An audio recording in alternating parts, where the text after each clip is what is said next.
2-3 years. Yeah, do you understand? Sherry, can see mistake you? Obrigate 42 at that time. Cause the obligation quiet to you can't get control. Oh, the control any.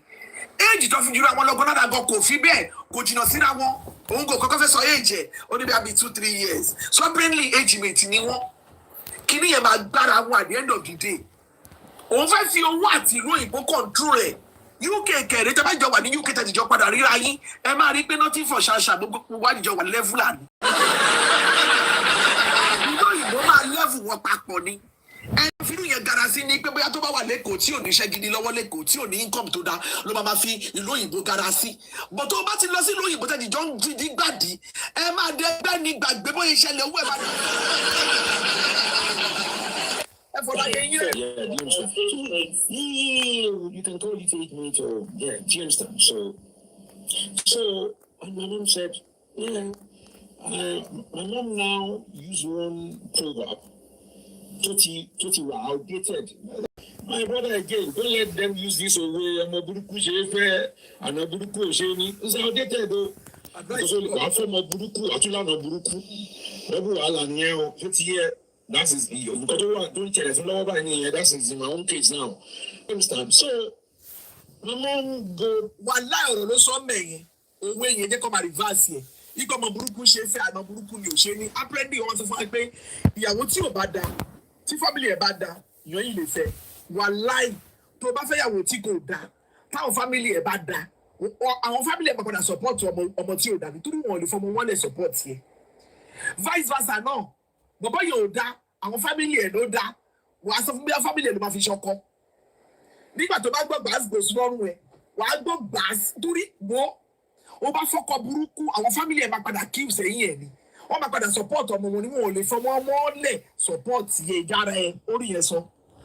By the way of ọmọ burúkú ṣe é fẹ́ àwọn burúkú ò ṣe é ní. If there's any issue, we can easily go to the parents and tell them ọmọ yẹn ti ń ṣe báyìí, so we can talk to her. She's fair enough. But I saw some signs. I'm not sure.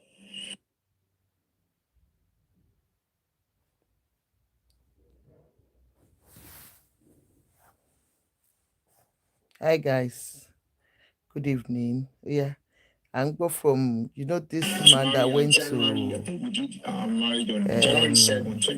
Biola Adebayo's platform in December 2020. That COVID year, it was horrible. Do you understand? Then you have to get COVID. Yes, you have to get COVID test. You have to do COVID. It was mad. It was crazy. My flight ticket was cancelled like about 3 times. Just because I want. One thing, somebody that knows this Shagun and the wife is on this show. What's it done? Tell you about the come up. Tabashi don't let me cabo. Tabashi don't tell you about the wole. I'm like it. Shagun bag bamu. Tabashi some story to you. Shagun bag bamu.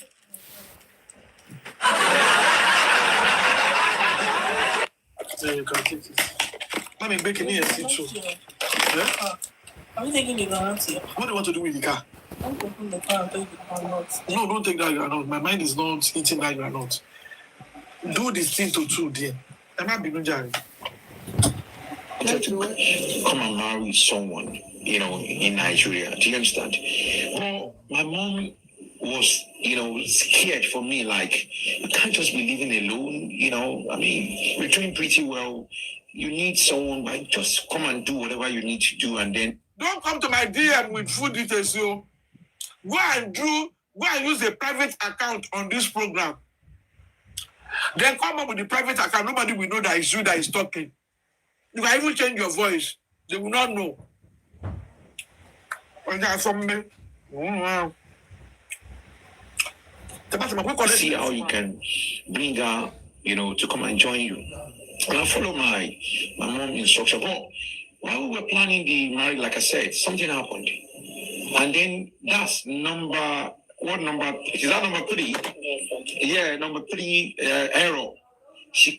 This woman can keep malice. Malice, they call it. Malice with a dead body. With your body. Ex-wife, keep, So something happened, and then this woman won't talk to me, and we are planning. She's the one planning this marriage or wedding or whatever you want to call it. I gave her money. I'm about quiet here. Another language you want when you keep malice. On top of quiet. And to be quiet, to be fair, and to be to job by. To be to go for to I can keep quiet. Could be sorrow. So, but because about ni knowledge of Boshen deal Penobiri. O kakun keep malice ni ko kakun send the signal pe me like ikoten she. Kakaki baba correct are. O in law on that level. Baba go orientated about obìnrin kò ní orientation. O kon the relationship they could learn from those relationships. So another point again. When a woman is telling you, I don't want big wedding, I want I've never been married, though I've got kids. Yeah, but I try telling me I don't want I'm a quiet person, and I think it's better to even date someone that is very, outspoken. There are all these, I don't know, yeah. That they hide under the, I'm quiet. Oh, I don't talk. I'm quiet. So she was the one planning, gave her the money, to be, doing all this planning. And then this woman stopped talking to me for like about 3 weeks. She won't talk to me. She won't pick my calls until I now put a call through to her mom. At that time, I got to plan the wedding, making a crew me. Touching plan wedding to your baby here, boy, you plan wedding low or stop last my basket for 3 weeks. Baby, I got in sex signal, see people to my shake, to my shake, where I come along. What in send the signal, see. But because what if I go walk or put call through, see here, am I go? Wait, my man, you know what? I'm not going ahead with this, wedding again. Mama, she personally baby, because when you look at my man, I go no. She put up my man, boy, of us of one she wedding money. Oh, look, Emma Moru character later. Oh, look, one year come by Lebeon, oh, like come by Beon. Oh, but what about my pay woman? She wedding my mama, Beon, my be no call me, Kinny call bow, Emma Bo. And her mom went, blessed memory, went to meet her. I don't even know what I was so. Yeah. She apologized, and then we continue from there. So before I forget, she was working with one company. She was being paid 80,000 euro per month as a contract staff. Only God knows when she has been doing the job. Or anytime they don't renew her contracts, like the heaven is going to fall. At the time she was working from home. She etiquette got told her that he portrayed me. If we want so 80,000 naira funi banye. If 80,000 naira a contract served then you. Oh, see, you must lose weight. Must lose weight because I'm going to shell. Timba launch body before you. My gang panic. You better lose sparkling for 3 months. All of my king the weight pora. Sparkling pe mama electric wo. Oh, mama, so mama just on the bed in you. Ora ni mo wa go down your meeting o ti rap. Torí kini tí mo fi bo ọrùn yìí egungun ọrùn mi ni mo fi bò torí mi wọ bra. Egungun ọrùn mi máa sọ kalẹ̀ mo ṣe ní jẹ́ gbé òkè. Mi lè wá ṣe ambassador dàárọ̀ o sparkling. Èmi ò lè wá gbẹ kó èmi ò láti gbẹ tààrà o. Mo ṣe rí mi ò lè stop oògùn yẹn ẹ mọ wáyé advantage oògùn yẹn medically lára mi ó pọ̀ gan-an ó mú advantage ẹ̀ medically ó pọ̀ mo feel light gbogbo kíní kan ní mo feel bí ọmọ tuntun ṣe ẹ rí bí mo ṣe sùn tójú mi ṣe mú kò jẹ́ kí n lè stop àmà wá ṣe nǹkan báyìí o. Story lọ ìwọ fi wéètì mílẹ̀ kí ló tó ń tarúkọ wéètì olórí àwọn ilé aláwọ̀ pàbí mọ̀ ní défìlà tó tí mo tún fi gan wọ́rùn bẹ́ẹ̀ ló yín rí pé olórí ti gan o. And then when I knew she was coming. I know I would bring her to the UK. Where was she living? On those states or? You know, in Lagos. Eddie, Queen, I know only I slept well. Emma baby end up at my sister's fucking table to cook. I don't want to cook Gigi. Walai talai. Walai. Ewe le kene ka magbo story you my if is fucking say I makuluwe. Yeah, she was living with her two brothers. Another thing, yeah, I would try to highlight if a lady, if you're living anywhere, any part of the world, don't get me wrong, yeah, it's good that beautiful girls in Nigeria. If you want to come here to pick any girl, like to see any girl, if she's not doing pretty well, she has not even, fly on local flight between Nigeria, don't date her. No, my sister. No, my sister. You know me see me the interview man, Yama Gagbeini. Oh my God, interview away. But Biola who quiet in here. She ain't gonna let no brother. She be like go fi grading here pale nkan ni 80,000 naira ló ń gbà. Even a daughter about 80,000 naira here as a contract staff for that go. Maybe a man fell cane, you madam every fell let loose ni.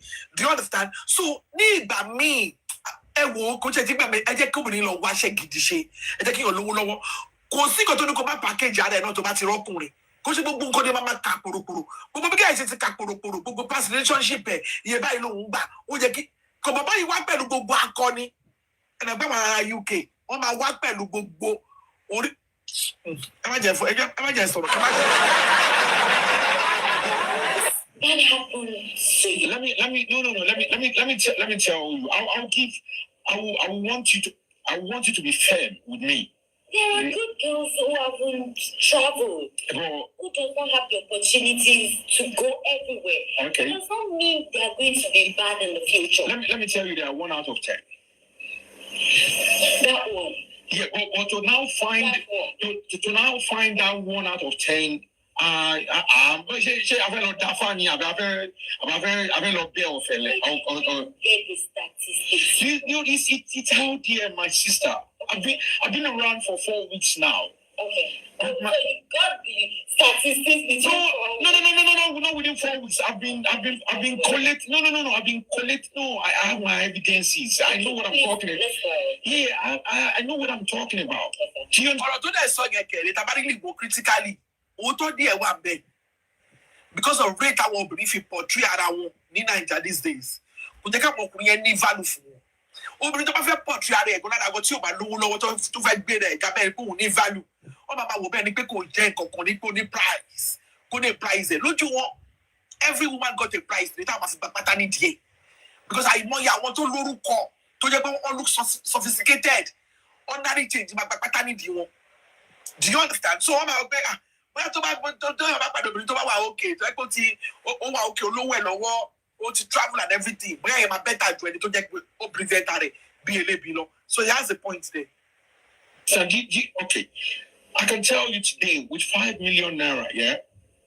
If you go to what is it called, ShopRite, yeah, at night. All my guys here know what is happening at ShopRite. I want to meet one more.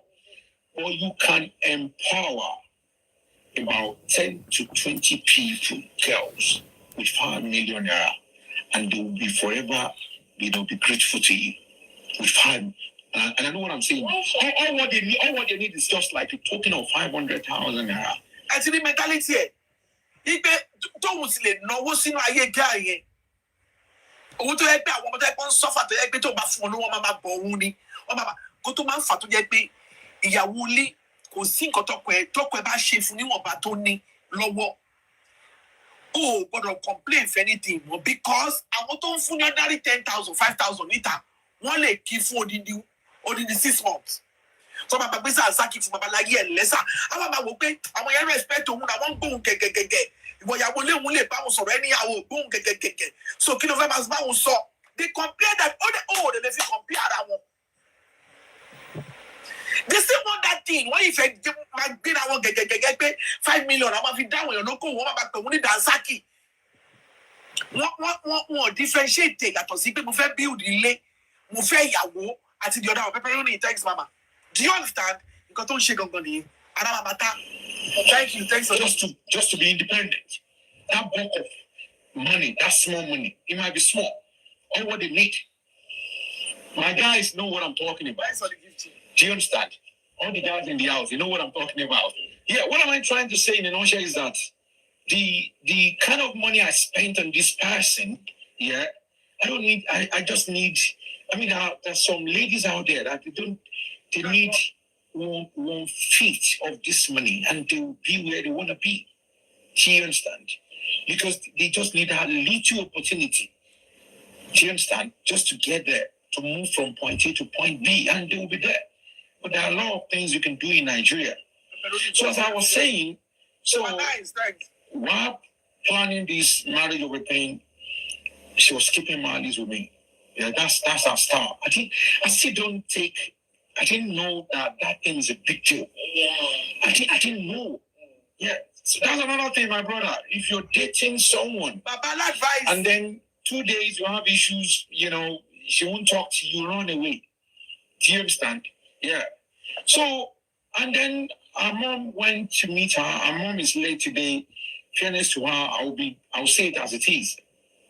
And she went to meet her. I don't know what they discussed with her. And then, she came back. She apologized, and we continued with the marriage, whatever. But while she was during that period, she was working from home as well. Do you understand? So, I thought about, okay, I'm bringing her to the UK, so I need to empower her before she left. She had already know how to sew. I think she learned this fashion designing thing, and then I thought, okay, if she comes to the UK, in the meantime, while she'll be trying to,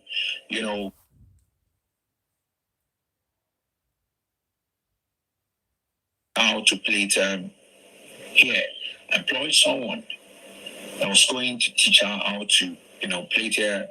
I was paying. It's even our mother that even got that person for us.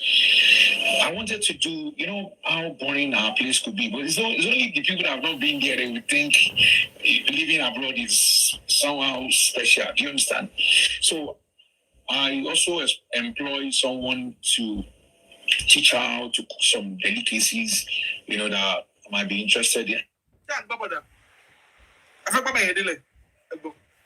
I just want to do me and my wife. Do you understand? I want to, dedicate my life, to her. Do you understand?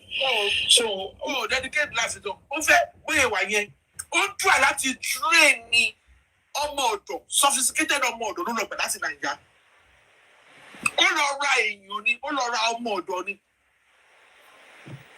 Kọ́run o, báyìí ń ṣe run o, ni wọ́n máa bring owó o, torí ó máa níyẹn wọ̀n tí mo lè máa ná o. O lè máa láti kọ́ ọmọ yẹn máa sọ oríṣiríṣi delicacy torí mi kì í jẹ àwọn oúnjẹ báyìí, Bàbá fẹ́ máa gbégbé ọba ni. Wọ́n dẹ̀ ti ní pé kò rówó rí láyé ẹ̀. 80K ló ń sọ fún ní Nàìjíríà. So of course, ó máa dẹ́ láti comply pẹ̀lú gbogbo rules and regulations nítorí èmi máa leave ọba nínú ayé ẹ ni. That was what you were trying to do. Àwọn tó dẹ̀ quiet kẹ̀ ló máa wọ ẹ̀rọ tó máa fi ṣí ẹ̀ pa ni. Ẹ̀ tó quiet. Oh, they play.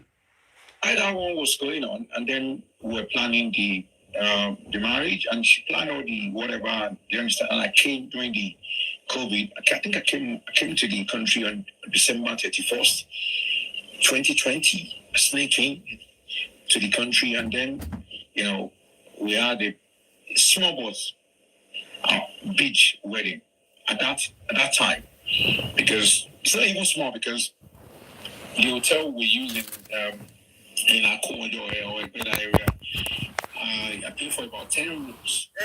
Akomojo, wọ́n ṣe big wedding sir. Akomojo Ẹgbẹ́dá area.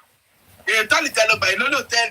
Rent 10 rooms. For all our guests that won't be able to go back home because of the COVID, blah blah blah, they can take rooms, and then we have Wally Johnson on the bandstand, just to let you have an idea of.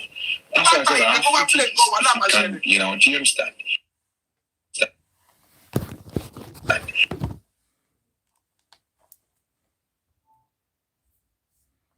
This guy's stories, I don't really know what it's all about, honestly. Because I heard from Biola's another thing, before I continue, my dear brother, I don't know wherever you are, if you want to marry someone, Yeah, she doesn't have Advice you know, done. financial Hello, support Paul. to support you in any way. And this is where I send the message back. See, So guys, Emma Binu, because I'm just streaming Oloriashi, because this, I think a guy went to Biola Adebayo's platform and also I want to experience with taking a wife abroad and bringing a lady abroad and what he went through, the mistakes and everything. So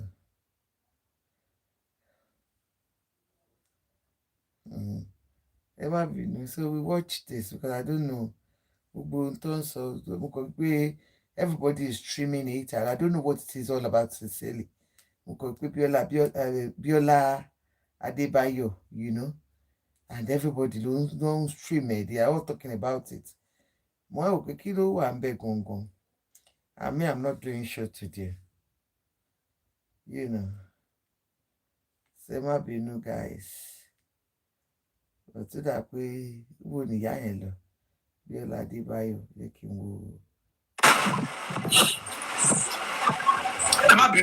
Don't carry all these things all in the name of your husband. Don't do it all. It's a waste of resources. Yeah. When your boys really out, don't try it. Baba, Do you understand? I foot all the bills and because I believe the reason why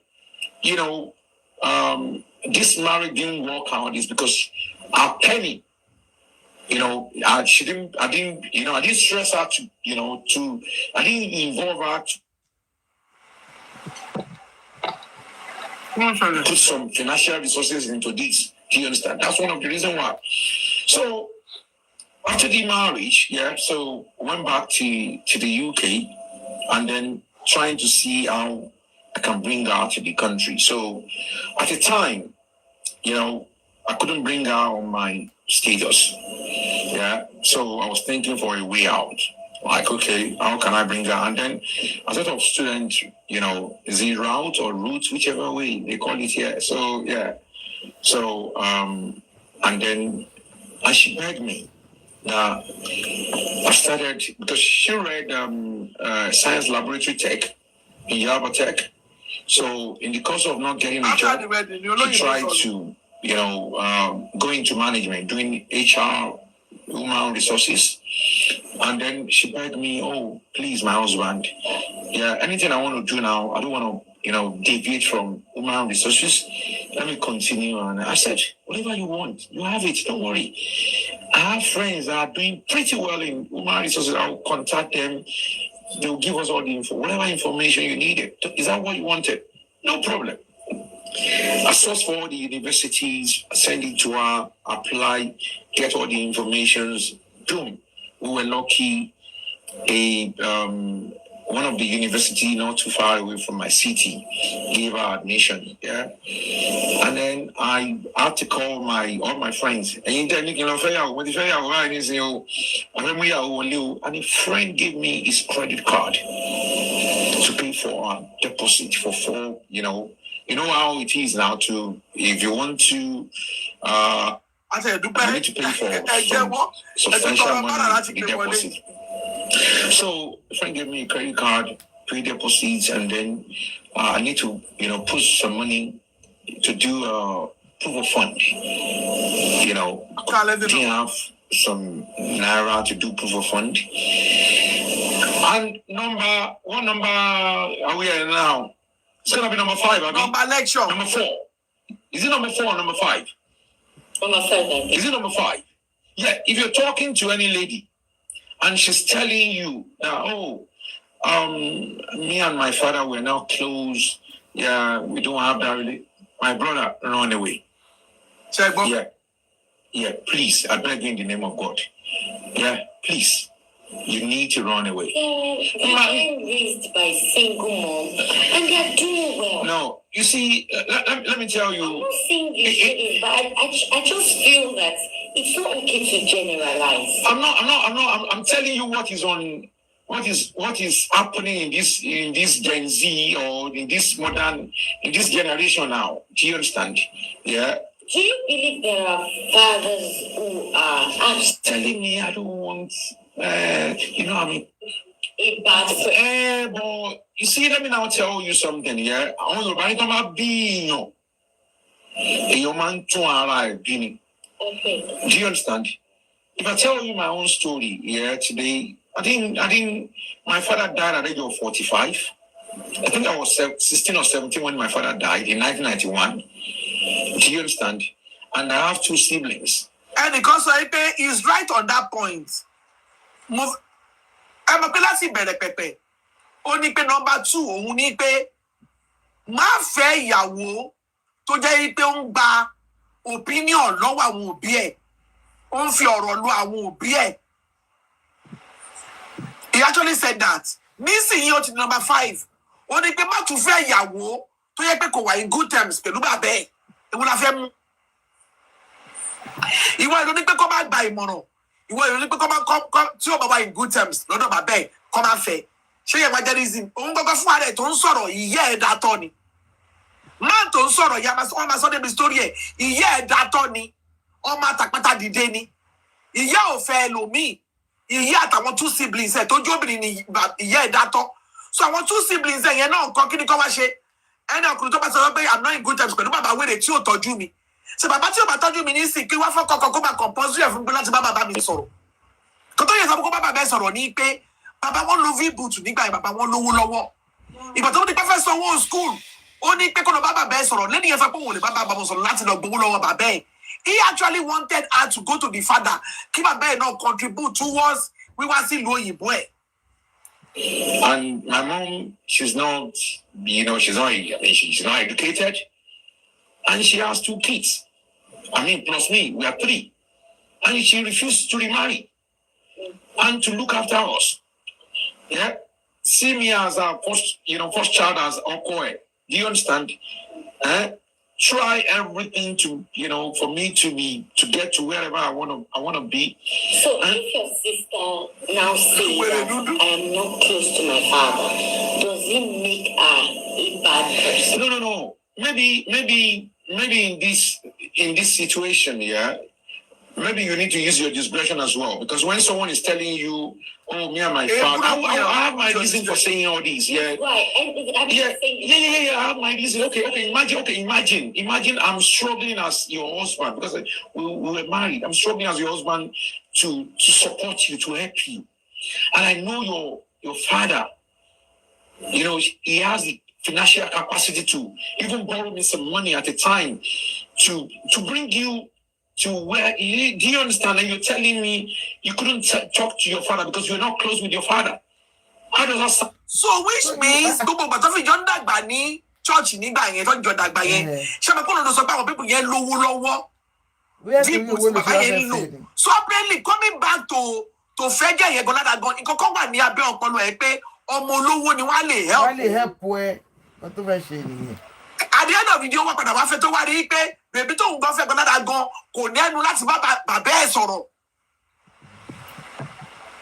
Do you understand? Kò ní ẹnu láti bá bàbá ẹ̀ sọ̀rọ̀, so he's actually disappointed níbẹ̀ yẹn.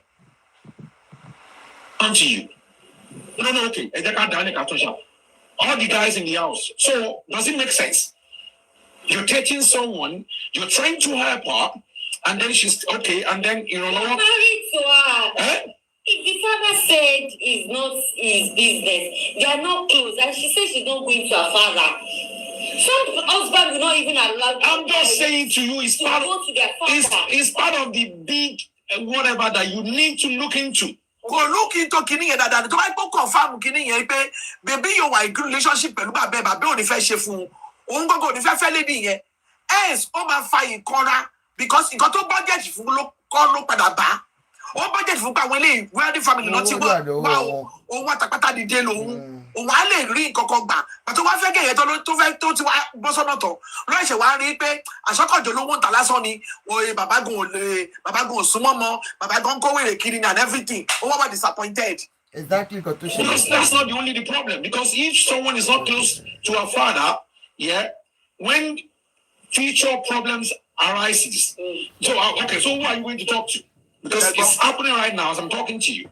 Okay, do you understand? So that's another.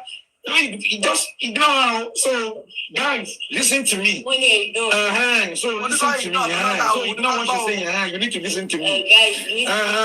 So because on a good day, when I go, baby, I want 42. What's I going to see them? Will be 2 or 3 years. But I want be 44, 45.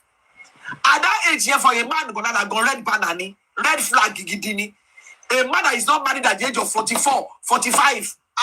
Believe ya so. And she said, "Oh, me and my father, we're not close, yeah." And then I look at it like, okay, let me use my first daughter as an example. Do you understand? If I call her now, yeah, she lives with her mom in London. Yeah, if I call her, if she sees my call, she'll call back to tell me, Dad, yeah, miss your call. Yeah, what's up?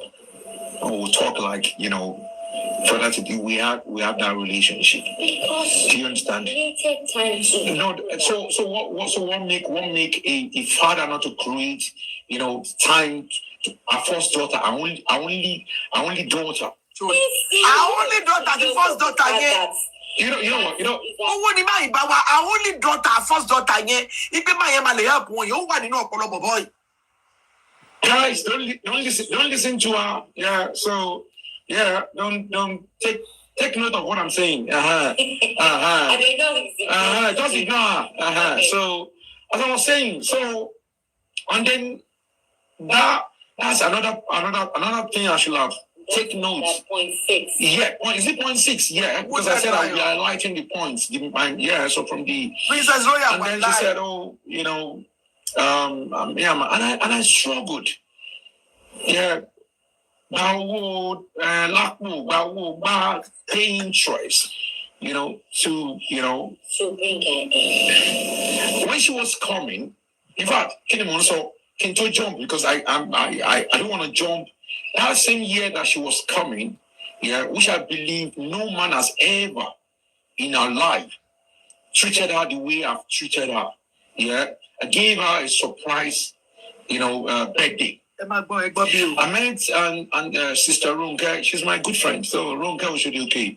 During the COVID, in one of the contractor, an engineer. So I went to one city. We met. We became friends, and then during the COVID, she was in my city. We were at my place, and then so we get close.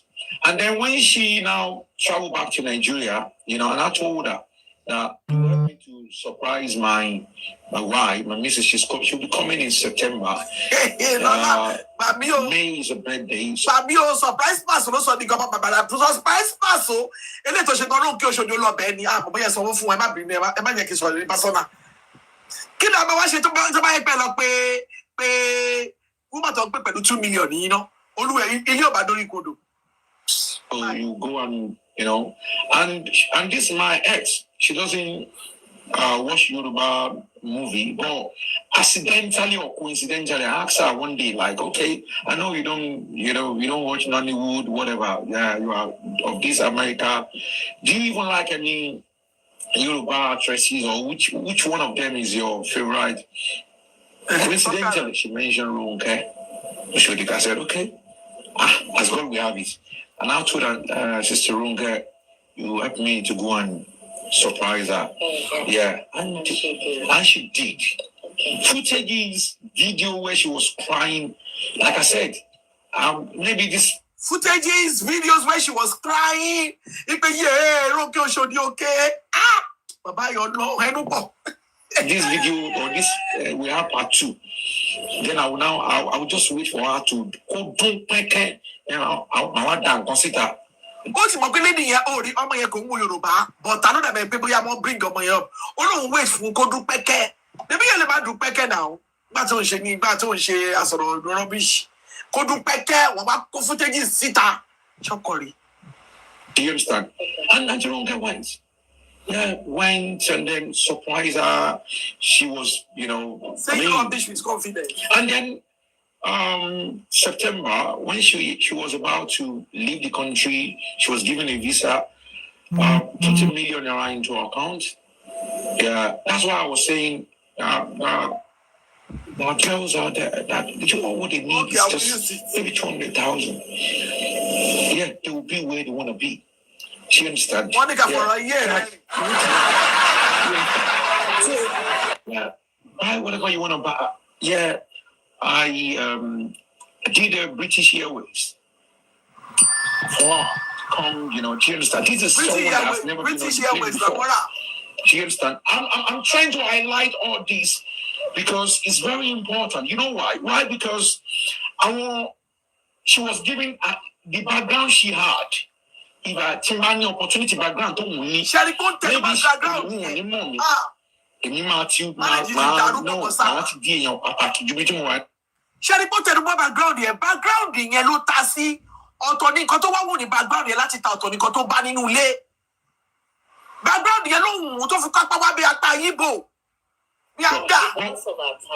So you brought her to the UK. Yeah, to the UK. That's where So that's where the problem started from. Yeah. I didn't know she had a plan. What was the 1 million euro for? No, just to buy whatever she needed before she bring and all of that. Whatever, yeah. So she came to and that's where the problem started from.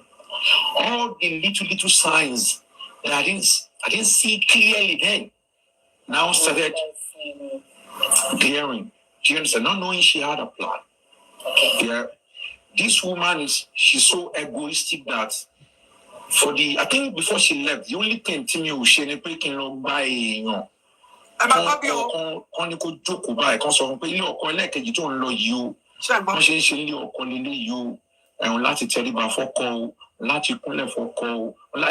even tried.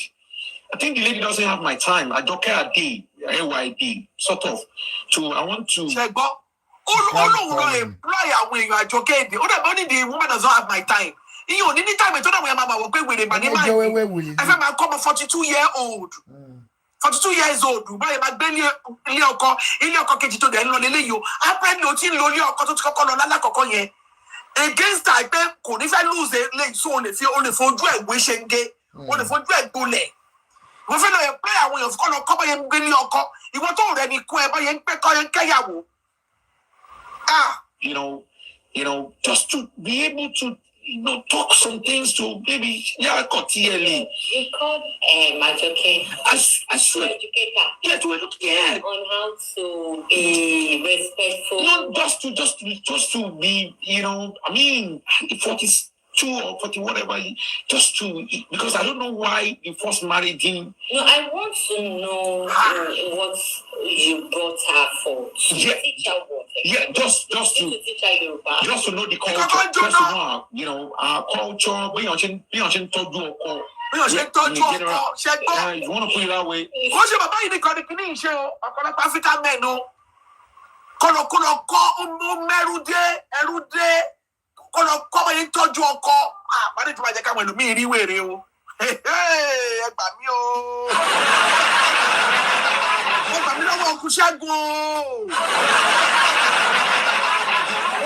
Play to respect a man to belly or call me, but not your African mentality. Your lunch. He was so Jerry come back to know. Show that people come from the first come to fight parents if I not be your wife. Kill coconut trend, I let them the carry way. But you let my Baba Mio, you know, but I'm not a man, dear Jenny. I am not on Mio.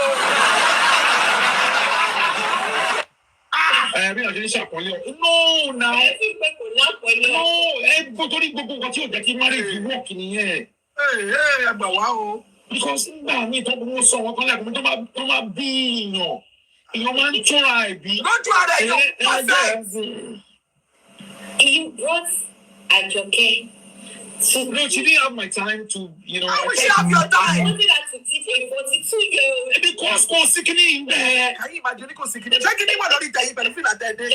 Oh, God. Sing there. And I'm not joking. I have proof. I have evidences. Oh no, would it prove that evidences that if you show pay go sickening in a woman? Ó dùn mí. Mo kọ̀ láti máa analyze show èèyàn. Ṣé lélẹ́yìí, mo ní láti analyze. Mo ń dá nìkan gbogbo dẹ̀ dá nìkan rẹ̀. For lie to lie. I have proof over. This will be the first stage. Maybe I'll now wait. No, we don't mind. Yeah, maybe now, maybe after Timalo No, I want that go sit down. So do you understand? But the reason why I'm doing this is because I want the younger ones to learn. Yeah, my fifth floor is round the corner. Can you imagine? Yeah, so I've lived abroad for I'm tired of living abroad. Your fifth floor is around the corner. Ọmọ kankan ò sí pẹ̀lú yín, ìyàwó náà ń gbé pẹ̀lú ẹ fà kókó ṣòfò sáì pẹ̀lú ẹ má bínú sáà. Mo jẹ́ kó déètì yín kan rárá gan. Ẹni bọ̀dọ̀ tó bá déètì yín ẹ̀kọ́ ààrẹ ẹ̀sìn ẹ̀mí ẹ̀bọ̀ tí ìrọ̀nà àwọn jẹ́ndà mi ò ní gbọ́rọ̀ wọ́n tún máa kíù déètì yín ni. So the younger ones they aspire to go abroad, because sometimes when they want to go abroad, they will have something good going on for them. They will have a good relationship, thinking, I don't know everything. When your man knew, don't want to feel it. One they marry more for the rest of their life, all because they want to go and just shadow over there. We need to educate them, the younger ones, from 30 to 40. Younger ones, so you want to. I want to like I don't that bow. Say, but you better back by lecture and we let you marry to my for shop money. No, you want advice, no, you want to hey, okay. No, there's this one buffoon tó máa ń sọ pé tó máa ń sọ àwọn èèyàn pọ̀ lórí íńtánẹ́ẹ̀tì tó máa ń ní mo bẹ̀bẹ̀ fẹ́ mo ṣe kìnnìkan I don't know what they call his name. Tó ń ṣe 419 lórí social media. Lẹ́gẹ̀. Tó máa ń sọ àwọn èèyàn nípa ó sọ pé mo bẹ̀bẹ̀ fẹ́ kìnnìkan. The relationship is more than that. It goes beyond that. For a man to live with a woman is a big job. For a woman to live with a man, it's not a day job. Do you understand? It's hard work, my sister. Do you understand? So I'm just saying all this for the younger. I just came out of depression, my sister. I live in my city. I live 5 minutes away from hospital. I live, where what do you call a shop ride or whatever is behind my house, bus station, tram, whatever is around where I live. Do you understand? I've never bought into anybody. One lot to monitor me because I have high blood pressure now. Because of this rubbish, I just came out of depression. Do you understand what I was saying? So I don't want. I have blood pressure. So I want to monitor my body because you watch interview. My body too bad. You and don't have blood pressure. How my monitor one killing. Bye bye. All these guys. Do you know how many guys have died? All in the name of because they got it wrong, because they married to a wrong person. Because they married to someone very selfish, self-centered. They spend a lot of money on them, Because of this lady, at the point, I love cars. I used to sell cars. I have a trade plate in the UK. I used to sell. I love cars a lot. I couldn't drive the type of car I want because I want to live a good life. Possible no. You only know what you're bringing back because I'm a kind of that way. That don't know what you know. What if I could go be chauffeur? Possible can you not kada di lara?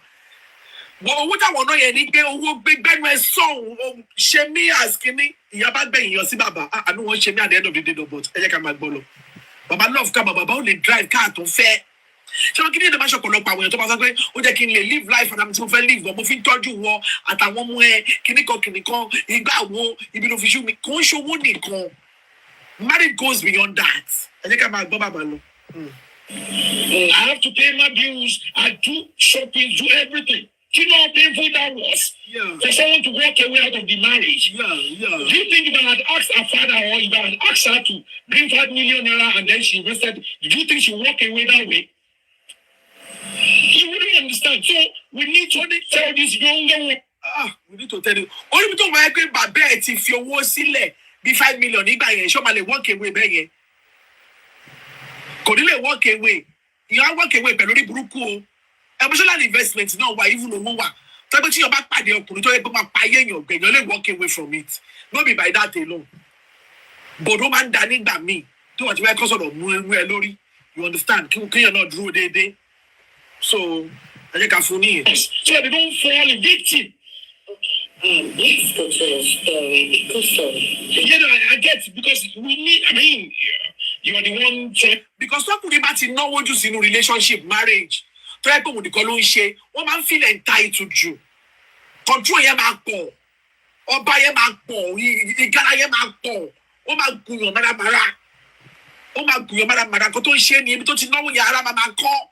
Oh my God, because you don't tell go you come kiss lego because if you see more you own like bara. I can want to buy the UK. Oh my, easy that Rio. To ba tún wá náwó lé ẹ lórí tó lọ ṣe kíni wọ́n lè sunkún sí ẹ lọ́rùn wọ́n lè ṣe pé o. Owó ojú eégún kó má fi gbogbo taratara ná ó fà á mọ ya bàbá ń wèrè oníyèjì yẹn. Easy o. Into so you're the one. Well, I'm not trying to. It's just my job too. I know, but I'm just trying to say to you that do you understand? Bad, you know, no, there's no big deal about it. So there's no whatever. Everybody, we have our past. We made mistakes. Nobody's perfect. But the constant thing, like the English people say in life, is constant. Constant. Change is constant. She got to that is when I know that she had her own plan. I didn't know. The big thing. Yeah. Do you understand? Where she started from is over Sulemo Melody. Yeah, she'll be cooking. Yeah, where my apartment we use electric. Do you understand? Electric, whatever, pot plate or whatever. Do you understand? Yeah. And it doesn't take that. I mean, 10 minutes rice is done. This woman will sit down in the bedroom and. Ọmọ bàbá olówó tó ti kọ́ ní Kọ́lá láti Èkó tó gbé gáàsì lọ fi ń so oúnjẹ ń jóná ní gbogbo ìgbà ẹ má jẹ oúnjẹ ń jóná ẹ fi kọ́ra ọba ẹ̀dọ̀ fẹ́ bàbá UK 5 minutes bàbá ti táìmù ẹ̀ ìgbẹ́ ráìsì yẹ kó ti dọ́ọ̀nù ìyàwó fi ráìsì sórí iná bàbá sọ pé fẹ́ gbilé níná bí ẹ̀mẹ́ta owó yẹn máa ń ká wọn lára àwọn aráàlú òyìnbó UK èyí bí mo ṣe mọ̀ tọkọ mi bá rà lónìí iṣẹ́ gbọ́dọ̀ tó bá pè mí gan pé hello babe background bá ti mọ̀ pẹ́ẹ́nu ló wá ẹnu iṣẹ́ ló mọ̀ bá ti máa ní pẹ̀lẹ́ inú iṣẹ́ ló wà wà kúkú péré òkò délé òní kú sájò a ní òṣè orí àmà wú gbẹ̀hùn. láì já yẹn ọlọ́fàdà UK olóńgbé má tiẹ̀ béèrè owó lọ́wọ́ ara UK ògbẹ́nu má béèrè owó lọ́wọ́ ara UK ọ̀fẹ́ tọrọ owó tí bẹ́ẹ̀ wò a máa ń jí owó ní gẹ́ǹtẹ̀. Nìkan rẹ̀ ń ṣe kí owó pòórá. Láì ṣe máa ń ṣe ìyá òbí kan ṣe gbọ́ wà lábẹ́ bẹ́ẹ̀ kó máa gbọ́ yìí ní kọ́ ló mọ̀ pé mo ti máa ń yówó ẹ̀. Láì jẹ́ bẹ́ẹ̀, o fẹ́ lọ́ bá béèrè bílì lọ́wọ́ ará UK. Ó fẹ́ gbìmọ̀. Tí mo ń talk from experience.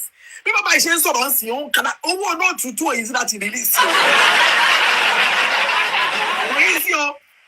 Ọlọ́tí ọmọ yẹn máa sọ bàbá yẹn fẹ́ tó máa pẹ̀rẹ́sì gbogbo ọpọlọ wọn tó ti gbóná yẹn bọ̀bí bí yẹn ó ti wà lórí ọ̀nà kíní lẹ́fù ó ń wò sùn ẹ̀ ní kò ní lè ṣe kò bá ti wá gbanẹ́sọ̀ lọ́wọ́ tèmi àti bàbá ti gbóná bàbá máa ní ẹ pẹ̀lẹ́ yìí.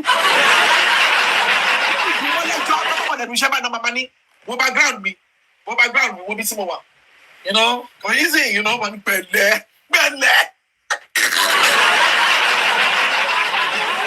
Nìkan mo ń sọ oúnjẹ gan lára ni wọ́n máa ní wò ó bí mo ṣe wà yìí nísìnyí èmi nìkan mo ń sọ oúnjẹ torí tiyín náà ni mo mọ̀ torí tèmi ni o ṣe tó tiẹ̀ lọ fẹ́ yàwó ṣe.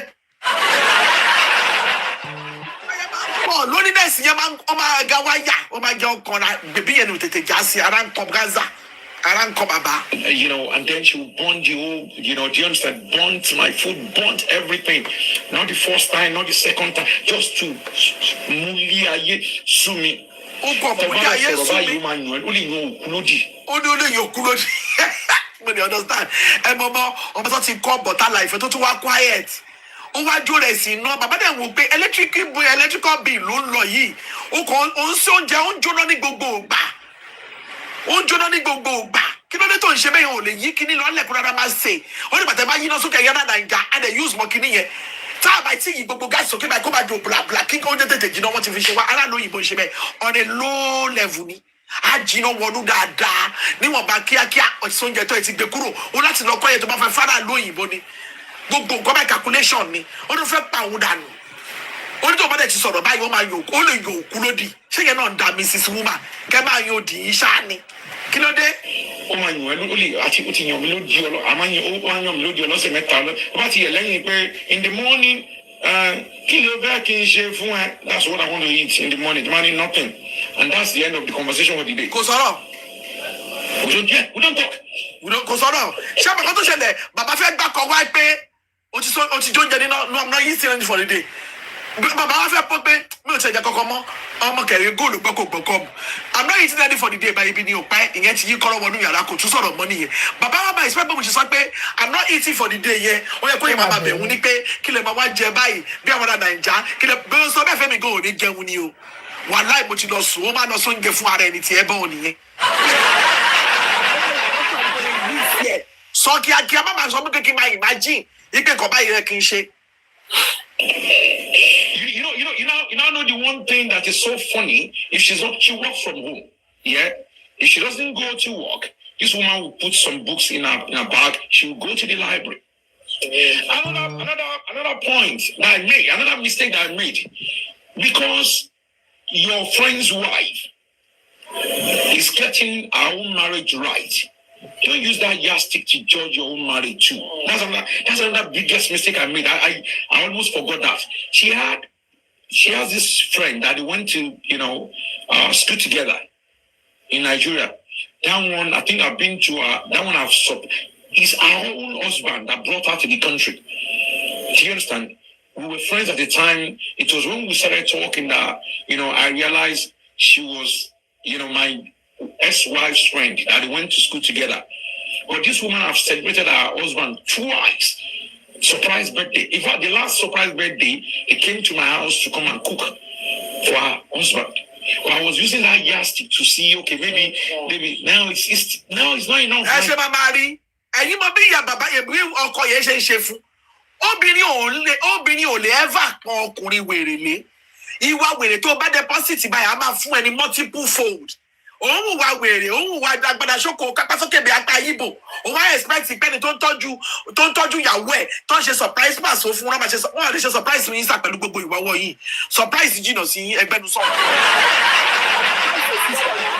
Don't do it because someone else whatever now because the person you're dating she doesn't have this kó gbé lọ heaven gan tí o bá ti sí kó dẹ̀ jókòó because kò sí nǹkan tó ní kéèyàn máa nǹkan tó wù ní.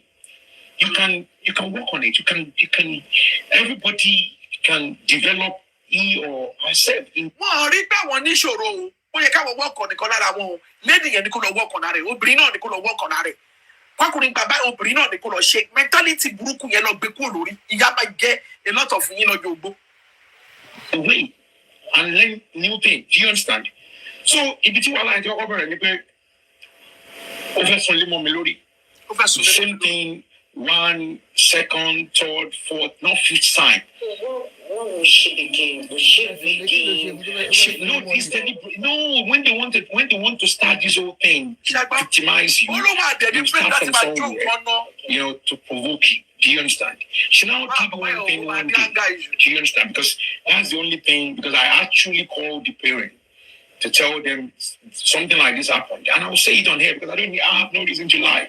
So on this day, burnt my food as usual, almost burnt the whole house. It was during the summer. I think that should be 2022. Yeah. So summer 2022. I was so angry. And you can't raise your hand. I wasn't brought up that way. Ṣé mo kó pé àwọn òbí níbi yẹn ṣáláṣí sọ fún ọgbọ́n wọn jó oúnjẹ ná. Ìwọ náà sọ pé kébì yẹn máa kó bàbá àwọn òbí ẹ̀ sọ̀rọ̀ lẹ́ẹ̀kan àbí kí ló tẹ̀ ń sọ tó ń já mọ́ra wọn Ṣẹ́gun. To ask me for all the vendors we used during the wedding and I gave it to her and all that. And then boom, this woman was in Nigeria. She never called to let me know she was in Nigeria. It was my friends that were calling. Were you calling her before that? I was calling to check up on her. I'm on, the whole world is saying me now. Yeah, I was calling to, like I said, that is enough to put whatever we're having as differences, to trash it and then bond and reunite as couples. When you were in Nigeria, where were you staying? I was staying with one of my uncle, my mother's younger brother. So you came around what time? I came on the 31st of March. You gave her an ultimatum to leave the house.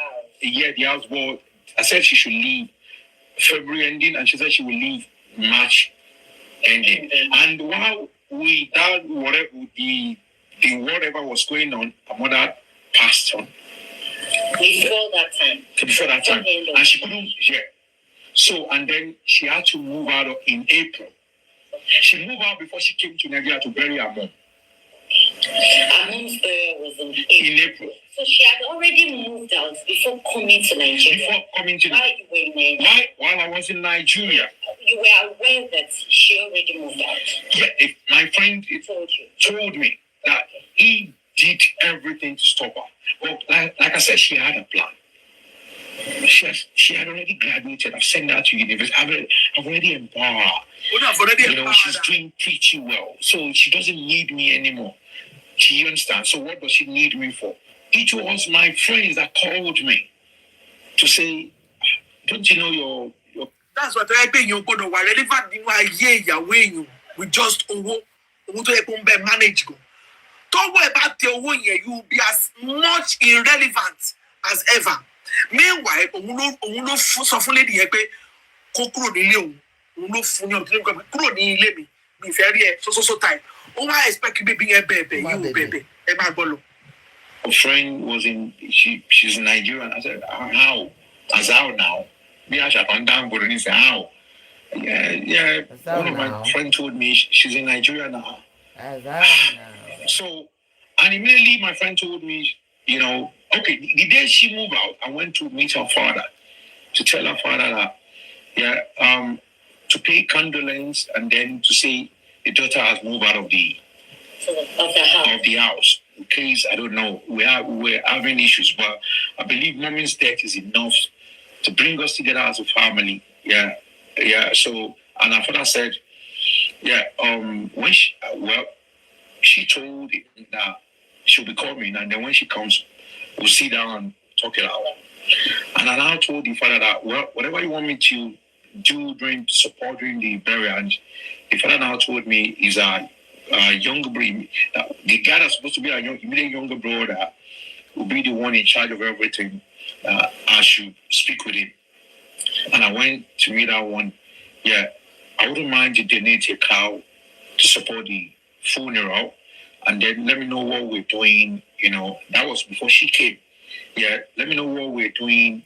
The cloth and everything, and he said okay. And then she came. I didn't know. She told my friends, our mutual friends, that she's in Nigeria. So on the wake, because I wasn't invited, I didn't go. On the funeral day, I don't know what to do. So my uncle that I was staying with lives in Germany. He was around at the time. Yeah, and he said, you know what, you have to go for the church Thanksgiving or whatever. But because you don't know our plan, so you might not even want to stay for the reception because she might disgrace you and all that. And meanwhile, I've already told all my friends that we're going for my missus, because as at that time she's still my wife. No matter what, I pay her bride price, I did everything that. And now I had to call all my friends that, you know what, forget about it. Don't bother to come again. Because I don't know what she had in plan. Do you understand? So, and then on this day, like I said, I have videos, to back all my evidences. If you want me, to put it out there, to support, So after the church service, so she was dancing in front of her mother's corpse. I put some money out of my wallet and gave her some money. I danced with her, and then before they now took her mother to, because our church, my mother's church, they have their own burial ground. So as God we have it, our mother would sleep beside my mother. Our mother was buried beside my mother. There was a footage where I was asking her, do you know who was buried over there? She said she knows. I have the footage. I stayed with her till, the very, and I left. As a Yoruba girl, we're not having it well, yeah. But I think that moment is enough for us to bury whatever, whatever grudges. My wife couldn't even hold me to say, you know what? Be with me, my husband. Do you understand? Be with you, be back. You want when they talk about what you show me, they can be with you. But because that is just like a issue. And one not be like that time, and you know what they buried there and so. Check 50 million like of fish bury. See understand? There might be no share. You could come from bent me. See understand? As a motor as a Yoruba. Come on, come on, queen or no as a more coin. You man, she no money now. Now they go crowd here. When I left,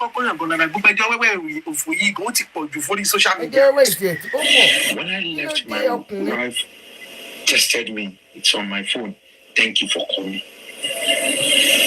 Just when I couldn't stay for the reception, and I left. And then the burial passed, and then a day or 2 days later, a friend told me, yeah, try to, call her. You still love her. Sit her down. You guys should talk things over. Marriage is not easy. You guys are still very young. I've been married for 20-something years. What is going on? Talk to your wife and, The problem here is that because I took her abroad, if I had married her here, and it's her mother that begged me. And I think I forgot one point that I didn't mention. Only problem to when people will take abroad. Who believe you baby a boy you abroad to 1 week on ye? Look at baby about what I saw be. No more about him go first because first Nigeria kia my just so that I like gabane lori dada. Ego Paul. And no Paul. Beg your wife could beg other if marriage.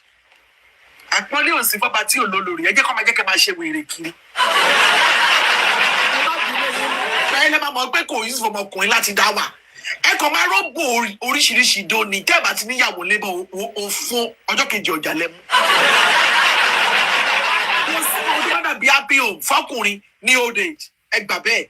Bẹ́ẹ̀ dẹ̀ gbà. Ẹni gbogbo dìgbà ọ̀nà. Ó yá. This woman couldn't conceive. Yeah. She couldn't have money to check that she's the one that had a problem. I gave her money to go and do the test. Yeah. I don't know if this is right to say, but this is someone that couldn't afford, a divorce, to pay for a divorce. I stood by her. Tears and gave her money. So, and then my friend said, call her, sit her down. And I arranged a meeting with her. Yeah, guess what? I still love you. I know we're having issues. Our parents, let's assume they have their own whatever. They're gone now. Let's start all over. Do you understand? If we need to go out of, go on holiday, go to anywhere, let's start all over. Yeah, I still love you. When you get back to the UK, move back home. I love you. And then... apology on Bushegun. What would that be apology? Apology, still love you. Just bury the things. Don't share bad. Just bury those things, You can move back to the house. Still, let's talk about it. Apology, you need apology because apology block. What's it? Call a feel. Yeah, from there, me, I'm broke. I already broke. I said, do you have any Nigeria? Do you have Naira? You account? I'm not going to go back home. That's who I am. She said she had about 50,000 in her account. I said, how much can you afford to give me? Because I need Naira. I said, she can give me 30,000 out of the 50. Thank you. And then she transferred the money. That is to let you know I've moved on from whatever we're having. Do you understand? I was expecting that when she get back to the UK, she will move back home and move. To broke Marco. Do you understand? Boy, you go see finish it war. I want you give up by the Niger, another level, no fancy. Ìgbà tẹ́ dé UK báyìí, UK level ẹ̀yin méjèèjì ni. Level kan dẹ̀ máa ń padà ju level kan at the end of the day because he was wise. Láti continue pẹ̀lú education ẹ̀. Ló bá di pé bẹ́ẹ̀ sọ máa gara jù yín ló ń lówó. Owó yẹn tí wọ́n wá sí Nàìjíríà tí wọ́n ń gara. Ẹ̀yin tẹ́ bá wá sí ìyá ẹ̀. Òun náà máa sọ fún yín pé òun ní 50k ó yá gba 30k nínú ẹ̀ kó máa lọ. Ẹ tún tọrọ owó lọ́wọ́ ẹ̀. Ó ti wọ́n yín lẹ̀ automatically. Because at that time, tẹ́ bá fẹ́ jẹ́ pé ẹ reconcile, ẹ máa láti tẹ dami síwájú ni tó bá fi tẹ̀lẹ̀ tútù. Ẹ ní máa fún ní impression pé tó bá padà wá sí UK gan-an ló tún máa bọ́ yín. Because àìmọye wọn bẹ́ẹ̀ tó yẹ pé wọ́n wá ní fẹ́ ṣiṣẹ́ mọ́ as a man. Wọ́n kò wá da pálẹ̀ ni wọ́n máa sọ story, wọ́n máa sọ òyìnbó. Wọ́n máa yẹn ló máa ṣiṣẹ́ wá tó máa jẹun. Ó lè ti sí yín fínú tí mo gbé òyìnbó lẹ máa ń sọ. Bóyá kò só ń jẹ́ ńlé ìyá ya jágbá. Assumption ni òun ṣe àlẹ́ gíga ni. Allegedly nìkan. You understand? Torí pé ọ̀nà ìkúndé kò yẹ kẹ́ tó pé ẹ broke kò sí káàṣì mọ́ lọ́wọ́ yín. Kẹ́ tún wá ń tọrọ 30,000 naira lọ́wọ́ ọmọ olóòkú ọkùn Ṣẹ́gun. Ọ̀nà ìpàlẹ̀ òun náà mọ̀ dá 30,000 kò fún yín pé bóyá ìjẹ́ padàdà màálù yẹn mi mọ̀ bóyá padàdà bóyá kọ́ fún 30,000 nínú owó màálù ló fọgbọ́n sọ yẹn. Mọ̀ mi rò pé padàdà màálù. Ẹ bàbá ti ṣe bẹ́ẹ̀ bí 34 láńdàrà yín nìyẹn pẹ̀lẹ́ yẹn fọ̀rọ̀ ayé yín rẹ̀. Continue our life from there. Build. I want to turn many. You know, when I finished whatever I was doing, you know, in Nigeria, and then I go back to UK in June, I started calling my wife. Now, what you believe there? I want to have way one ever wo lórí Kini Biola stature one being in ranpẹ shingbe ni wọ́n máa la kongo just sọ̀rọ̀ ẹ̀bẹ̀ tó be òfin tai lára ó wá dé UK wá pè mí hello ó ti padà sí nílé tó ti sọ pé kí n kúrò nílé tó ti lé mi just like that èmi tí mo ti yala yé sí UK tí mo ti mo left right from center wọ́n padà tí ó 2 years lẹ́ máa fi bẹ̀bẹ̀ bẹ́ ṣe wáyé lórí ìdọ̀bálẹ̀. All the participants say they go to the bed. Nibo. So she because like I said, that's why I said because our penny, our resources is not part of, you know, everything I did for her. She thinks she can easily walk away. Me, Molono, Omanda Kokwati, Omanda. Environment, you know, our environment is very hostile. Even the living abroad is on his own is a job on his own. Yeah, not to talk of you are having a wife that, you know, do you understand? Let's come together. Okay, I'm sorry. Okay, my Pino. Okay, anything wrong? Please. I beg you. Give me the masha walk. Thomas, I don't go near to the pole. No one, I don't want you in my life. Oh, fuck off, bro. No, I hear me. Oh, Miami to buy nigara. Pardon me. Go then, no, fuck off. Don't saw they go by ye. Love them. I call it on Bishop with me. I love you, but I be say every young Bama Moyo Luri. Go do. In the name of God. And she said, the marriage is over. Yeah, well, after 2024, yeah. The main buying so as I'm talking to you now, I'll say this on here. She told I don't know. I know where she lives. I know where she works. Because all was very secretive. Yeah. Paul, Kuti Yami. As I'm talking to you, someone that came on 0 naira to the UK. Hey! Do you understand? I saw a podcast yesterday. Someone that came to UK with a 0 naira. Oh, block. No man do you know. I tell Paterenti, you man do. People they invest. Sorry, your fault, but one of you are investment madam. Investment. Sorry, you. Can you show what you about manage business and the business will collapse? So I remember repeat about invest. Sorry, your enyo. Tell about fear passing. Could it collapse? Oh my collapse, manage it collapse.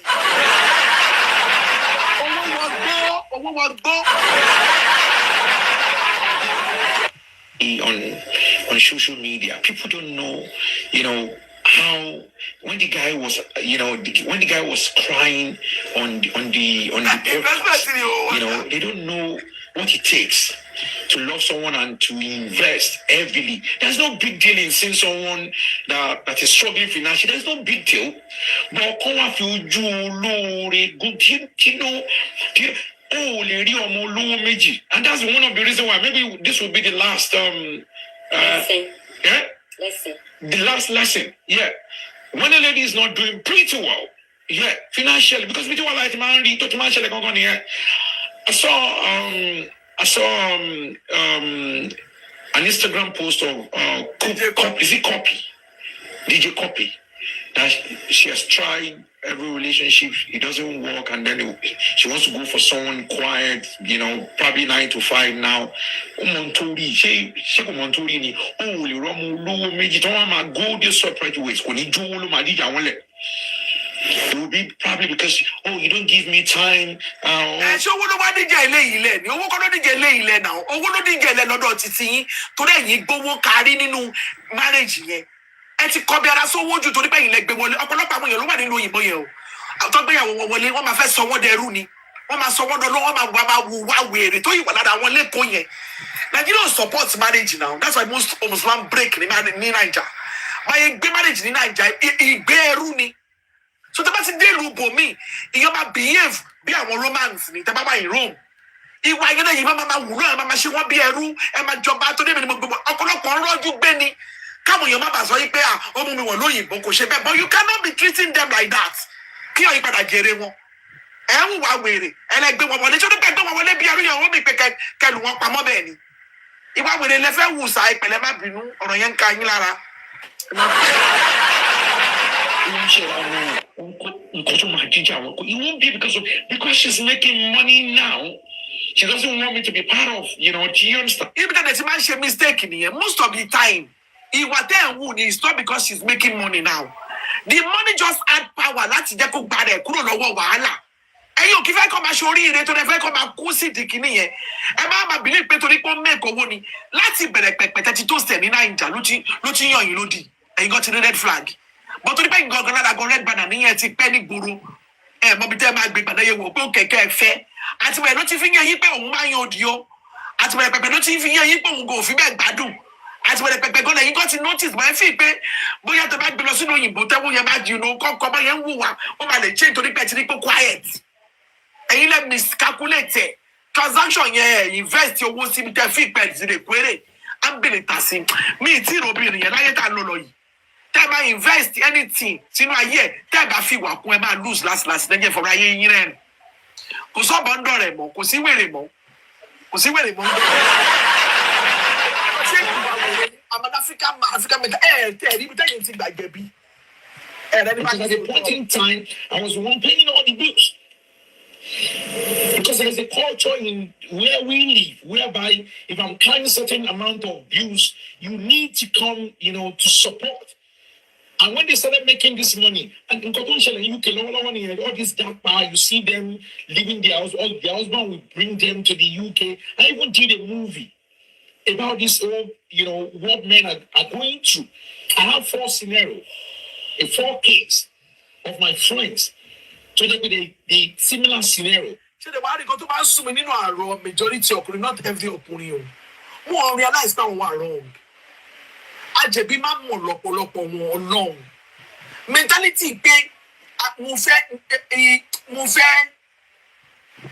Alhaji Lawal, kí ló ń sọ, kí ló tún fẹ́ sọ, ẹ̀yin tí yẹn bá ń pè. Mentality pé èmi lọkùnrin yẹn, I don't know. Kí ló dé, kí lẹ tún fẹ́, kí lẹ fẹ́ náà ẹ̀yin ọkùnrin yìí. Èmi mo ṣe máa sọ pé wà yẹn bóyá kẹ́ kúkú lọ gbọmọ ọ̀dọ̀ kẹ́ má fẹ́ yàwó. Kẹ́ tí mo pé máa sanwó oṣù fọ́mọ ọ̀dọ̀ yẹn.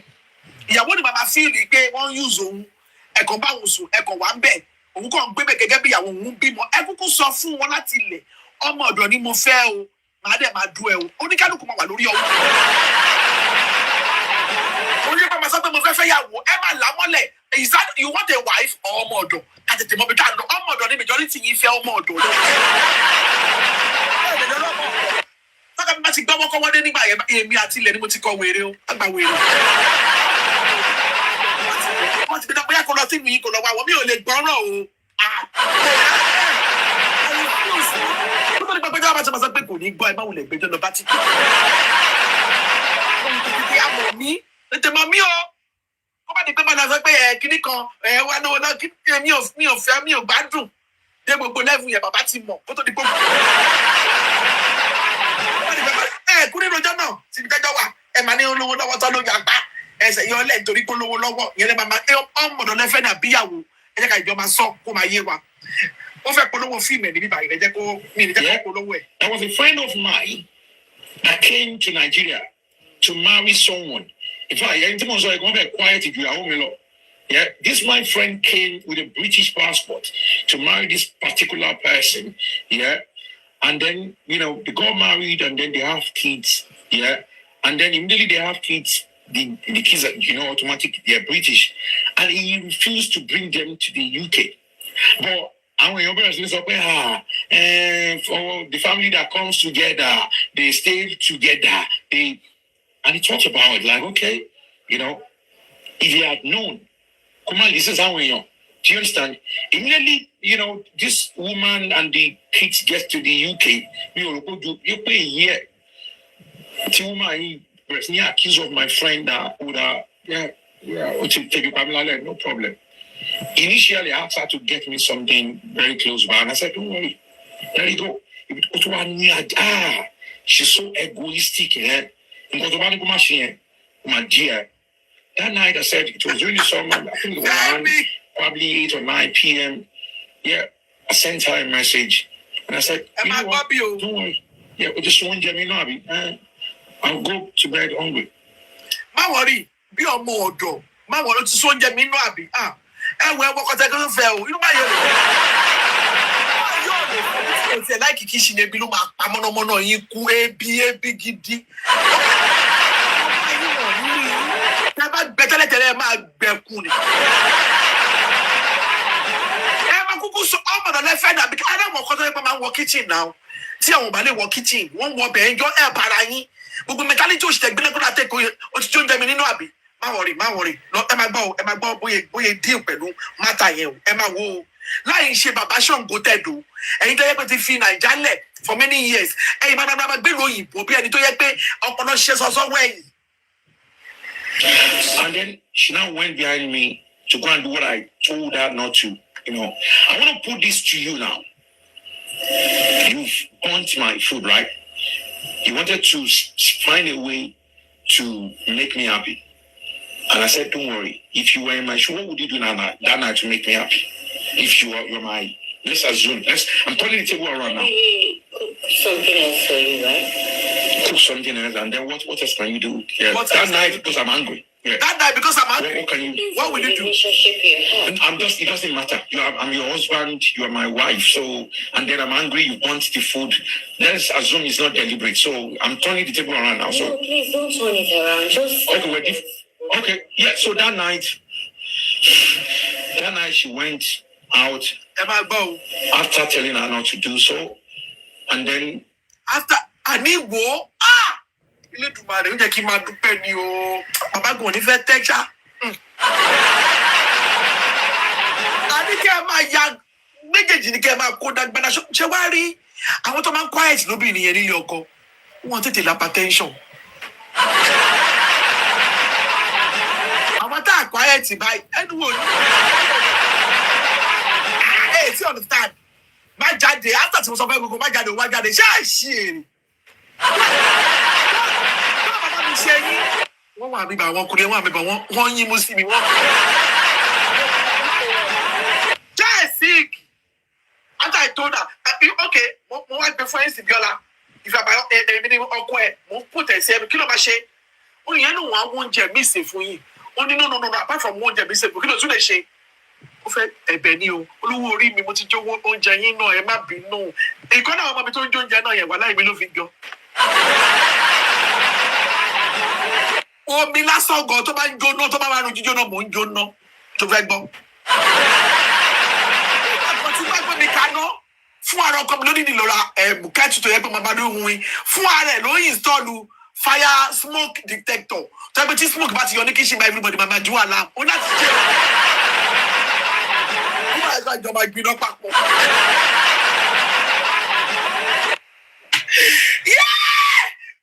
to buy own fẹ̀yìn gbígbóná ni, own fẹ̀yìn jíjóná. Bàbá ṣọ wà bẹ́ẹ̀. Bí a kí ni kò wá ṣe o, àṣàdẹ̀ lè dára wa nù sí gọ́tà. Èèyàn máa gúdù mí kan, èèyàn máa láàkì mí kan, àjọba mánéjì ara wa ni. Òun á bínú. Oúnjẹ jẹ́ ò fẹ́ jẹun mọ́, ebi ni ò pa yín sà, ẹ máa lọ sùn pẹ̀lú ebi ni o. Bọ̀kọ́ tó fẹ́ ni pé kò mọ ní olówó orí mi pẹ̀lú olúwẹ̀ máa bẹ̀bẹ̀ kú ni nílé ọkọ o.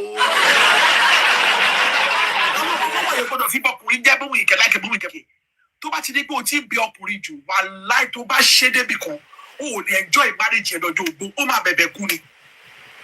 Ó máa bẹ̀bẹ̀ kú ni o. Torí pé men, when they get used to some kind of thing, tó yẹ pé o ti máa ń bẹ̀ wọ́n, ó jẹ̀bi, ó jáde, ìwọ ló máa ń bẹ̀bẹ̀, wàá bẹ̀bẹ̀ lọ́jọ́ ogbó ni, ó ò ní enjoy it.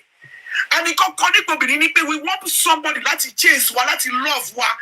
Tó bá ti ń bẹ̀bẹ̀ tí ẹ bá ẹ tí ẹ máa ta. Ẹ máa gbọ́ lọ, ẹ máa gbọ́ lọ. You know, I was angry and I locked the door. I was The angry and I intention is locked to the lock the door. door for 30 minutes. I'm saying this, nobody's putting gun on my head. Ṣé gbọ́ dáadáa ṣá? Bóyá kí n rìn wáìnì chinchin.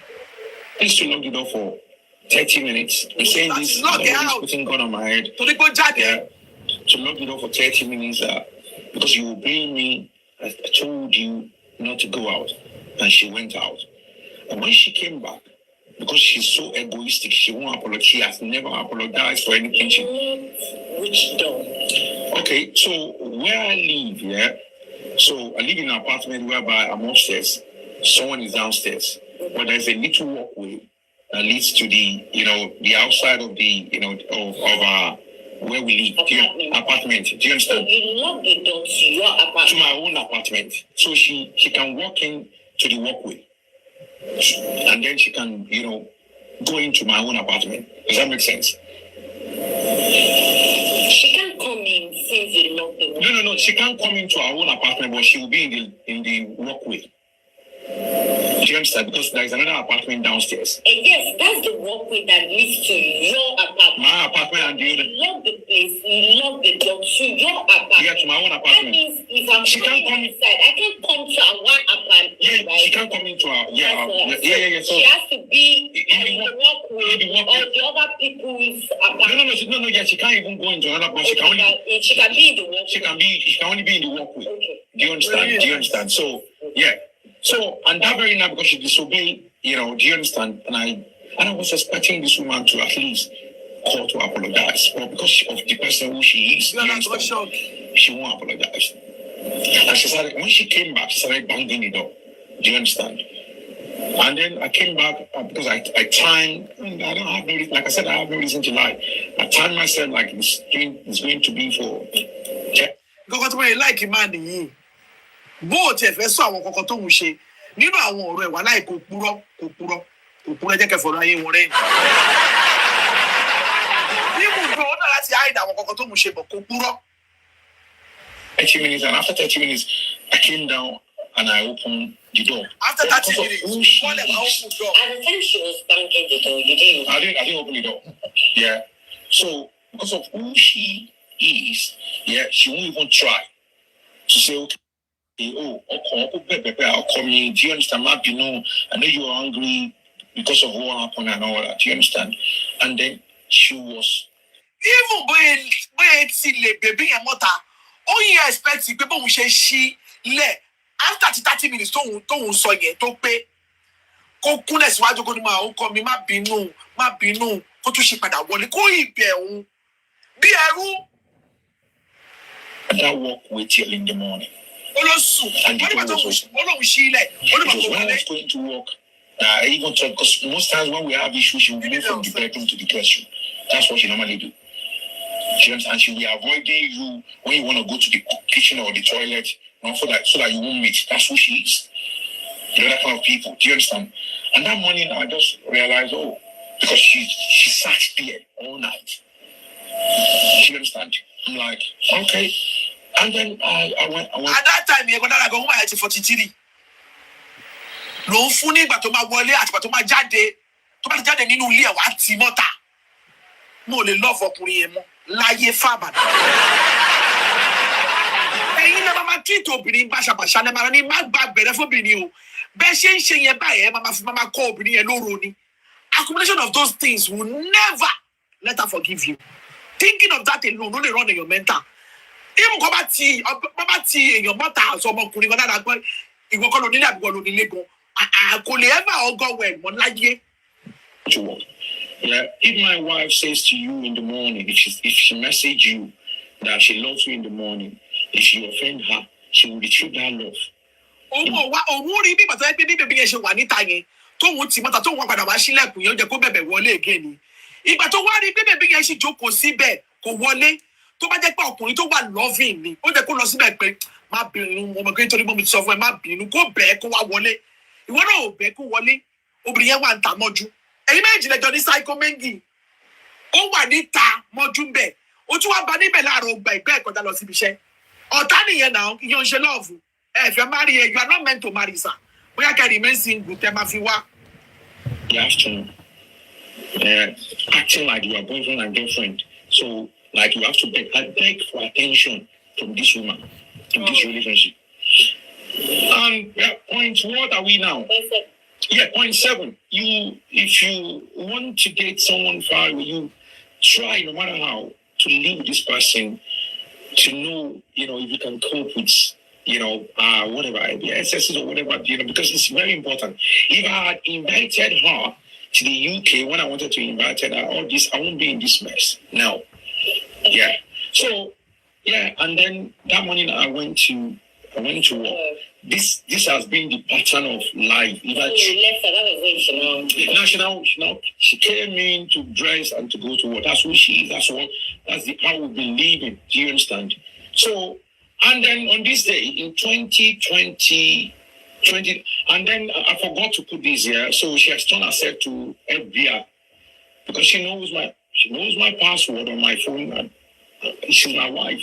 Yeah, I thought it's right for her. She'll go behind me. Only I thought it's right for her to know. So, but the rest of us suspend our woman, what go into Kenya. But go Jawa, go Jawa, or to my area, or no, so the FBI. To bring them after fire will come and check your phone. Go any man's song, and joke only time bomb. And to party face me fún rẹ̀ lọ́jọ́ alẹ́ tó dẹ̀ mọ̀ pé òun fẹ́ maintain ìyàwó òun lọ́jọ́ alẹ́ mi ìtura ìjọ ìpẹ́fẹ́ lọ fẹ́ ìyàwó mi o àbẹ́fẹ́ máa dá gbé bí ìdínà mi láyé tó ń wọṣọ obìnrin lọ́sàn gbogbo ẹ má ṣí fóònù lẹ̀ ẹ má ti lọ bẹ́ẹ̀ kóbìnrin ẹ̀dẹ̀ bá mọ̀ ẹ ṣí fóònù obìnrin máa mọ̀ tẹ́ bá ń ṣe whatever lẹ́yìn òun ó wá tì olóṣọ̀dẹ̀ dẹ́bi àwọn olóṣèlú fóònù ó rà wọn kọ̀ọ̀kan bẹ̀ ẹ má gbọ́. Into my phone, she'll do whatever she likes, getting some whatever. But that's a part of the game. She wants to play with me. Go behind me because most of the time we go on holiday. Do you understand? We stream music from my phone. I'll give her while we're inside the car. I'll give her my phone, put my password so that we can enjoy music together. So she'll go behind me to be digging, checking my phone. I didn't know she was doing all this. Do you understand? So now. And fast forward to January 2024. We're in 2020. I go for again. I didn't know she was doing that. Go back, dig your phone. To batini come there. My let's go sign. So apparently, we go type that the John dates cannot just open my marriage to our here. Hey, in Drobonta. Una mokoto dig. Sons, puro, but menu debe. Ẹ wà nínú marriage day ìfẹ́ máa sọ pé kọ́ máa dínkì fóònù yín yẹn ẹ̀yin máa ń fi ìpẹ́yìn ní right láti tún extramarital affair nǹkan tó dẹ̀ máa ń ṣe ọ̀pọ̀lọpọ̀ ní tẹ́ẹ̀kì ìfẹ́ máa bẹ̀yàwó yín nìyẹn tí àwọn yín bá ti wrong yín báyìí you want to apologize you want to make your own work you want that woman to be trying ẹ̀yin ò ní try because ẹ̀yin robo mi do so that woman will just be there what you want is mo ti máa ń sọ ẹ̀yin narcissist that's the way you are you want somebody that will be your victim but you will still want to live your life. If I'm a basket níta, but kí ọkọ wà ńbẹ̀ tó máa gba gbogbo rubbish yín. Ó dẹ̀ lóhun ò gbà, kẹ́ lọ wẹ́ lómi, kẹ́ kó ṣì dànù. Bẹ́ẹ̀ wà yẹn ń dẹ̀tẹ̀ lómi nìyà, ó dìgì ìgbà tó dìgì kí ló fine ẹ fò bẹ̀ yẹn. Ẹni fast forward, ẹ ti ní mùmù. Yeah. So on this day, I think I was very sick. Yeah. And then we went to bed. As usual, my wife won't check on you, won't sit and let. Now, we never hug on the bed. That's why we sleep naked or whatever. She has never come to me or. She has never come to me. Maybe she was mi ò rí. Kini ko baba for obo mi ko kọ́ so okùn mọ́bò mi kọ́ wá lọ join ẹ̀ mọ́ pole ní bí a 10 miles away. Kọ́ wá máa fà báyìí pé kóbò yẹn máa le. Mi ní kọ́kọ́ wá ọ̀gì ẹ̀, wọ́n náà wá ọ̀gì mi. Kí ló dé yìí náà ṣe lọ ọ̀gì wọn sá? Wọ́n kọrin má pa ẹ̀yìn ni. Ẹ̀yin ò lè lọ ọ̀gì wọn. She has never hugged me. She has never done this. Kí lẹ́yìn wà bẹ́ẹ̀ fún? Ẹ̀yin fẹ́ jẹ́ the Lord of the Ring kẹ́ ṣapá báyìí. Wọ́n ní hunter ní hunt for us. Love us lọ́lọ́run wí. Àní kí ọ̀bọ̀ yẹn kó ti wú báyìí lẹ́jú. Kó wú téńtélé bò. Mi ò lè wá ọ̀gì yín tó bá ọ̀gì. Ọ̀yọ́ tó bẹ̀rẹ̀ bá fẹ́ bàjẹ́ máa jó mi gbọ́dọ̀ lu wèrèwèrè bá iṣẹ́ máa wálẹ̀ ní sí. When we sleep naked, sleep there, make I come dey hug you. See your head. On my show. No, we don't do that. Do you understand? So on this day, I was very sick. I went to work. She saw me not feeling too well. Went to bed. In the morning, I struggled. I'm not sure if I would drive or manage to drive to work. But I managed. I couldn't figure out my shift. I had to come back. And she was working from home. This woman would check up on me to say, "Why will I come? You were not feeling too well yesterday." That's what she is. Taking care, check up on you. Do you understand? And I came back and I was so angry that day. Like, you were working from home. It costs nothing. You've been doing this. If I go out of the city, you won't check up on me. All what I'm telling you now, like I said, I have evidences at the point in time. Ó ti rí gbogbo àṣírí yín ni. Kò sẹ́ tó fẹ́ ṣẹ̀kẹ́ tó ń ṣàgbèrè. Ó ti rí gbogbo FBIism tó lọ ṣe lórí fóònù yín ni. Ó rí pé ẹ̀ ń keep extramarital affair. Ó rí pé ẹ̀ tí òun mọ́ta. Ó rí pé wà yóò da gbogbo gbàlẹ̀ angry. Kó wùyẹ kó wíya páàkì yín sáyé yín. Ó ti fi yín lẹ̀ lájẹ̀pẹ́ yín gangan mọ̀. Gbogbo ìgbà tó ti make up mind tó ti di pé ń wò yín yẹn tẹ́ ń rìn ìwàlẹ̀ àṣà tẹ́ ń jáde nínú gbórúmọlẹ̀ tẹ́ ń wọnú gbórúmọlẹ̀ tẹ́ ń ṣe oríṣiríṣi. Ó ń wò yín ni days ẹ̀ wà numbered. Ó ti palẹ̀ mọ́ ọkàn ẹ̀ pé nothing for yanya. Ẹ̀yin náà train láti jẹ́ kẹ́ mọ̀ yí pé tóbi ni bá ti give up on èèyàn. Ẹ bá sí kìkẹ́ lọ́rọ̀ mọ́ transformer kò kọ́ ayé mọ́. Kò ayé mẹ́jọ angry ni ẹ̀yin ò yẹ angry every time angry. Ẹ sọ báyìí dẹ̀ yóò wí. Not to cry on Sister Ronke, like, what can I do? How can I go about this? Do you understand? So as I was saying, I came back, I was so angry, and I said, you know what, this marriage is over. Yeah, I said it. Yeah, this marriage is over, and I give you between now and ending of March to move out of this house. Yes, I said. Am I going to laugh? Fún ààrẹ ló fẹ́ nu ààrẹ sọ fún woman yẹn pé I give you now till the ending of March back out. Ó wá back out tó wá sọ pé are you not coming back home? Ọmọ yẹn sọ̀rọ̀ yóò expect pé mo máa sọ báyìí má bínú ọkọ mi níbo ni mo fẹ́ lọ.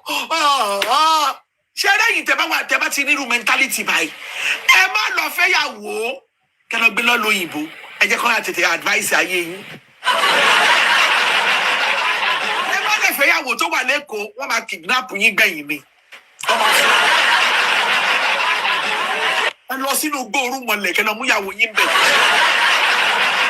Ẹ má dàbà mú ìyàwó yín ẹ make sure pé ìyàwó yín yẹn eléyìn ọkọ ni eléyìn ọkọ. Ìgbà tó wọ̀ ní bá yín jù ẹ make sure pé ẹ mélétí. Torí pé kí ẹ bá lọ sínú gbóòórùn mọ̀lẹ̀ lọ mú ìyàwó gan máa padà lajú mọ́ yín lọ́wọ́. Mentality yóò fẹ́ ọmọ téèyàn bí o àfàwọn ọmọ tí mo ń kí bá bí. I'm on.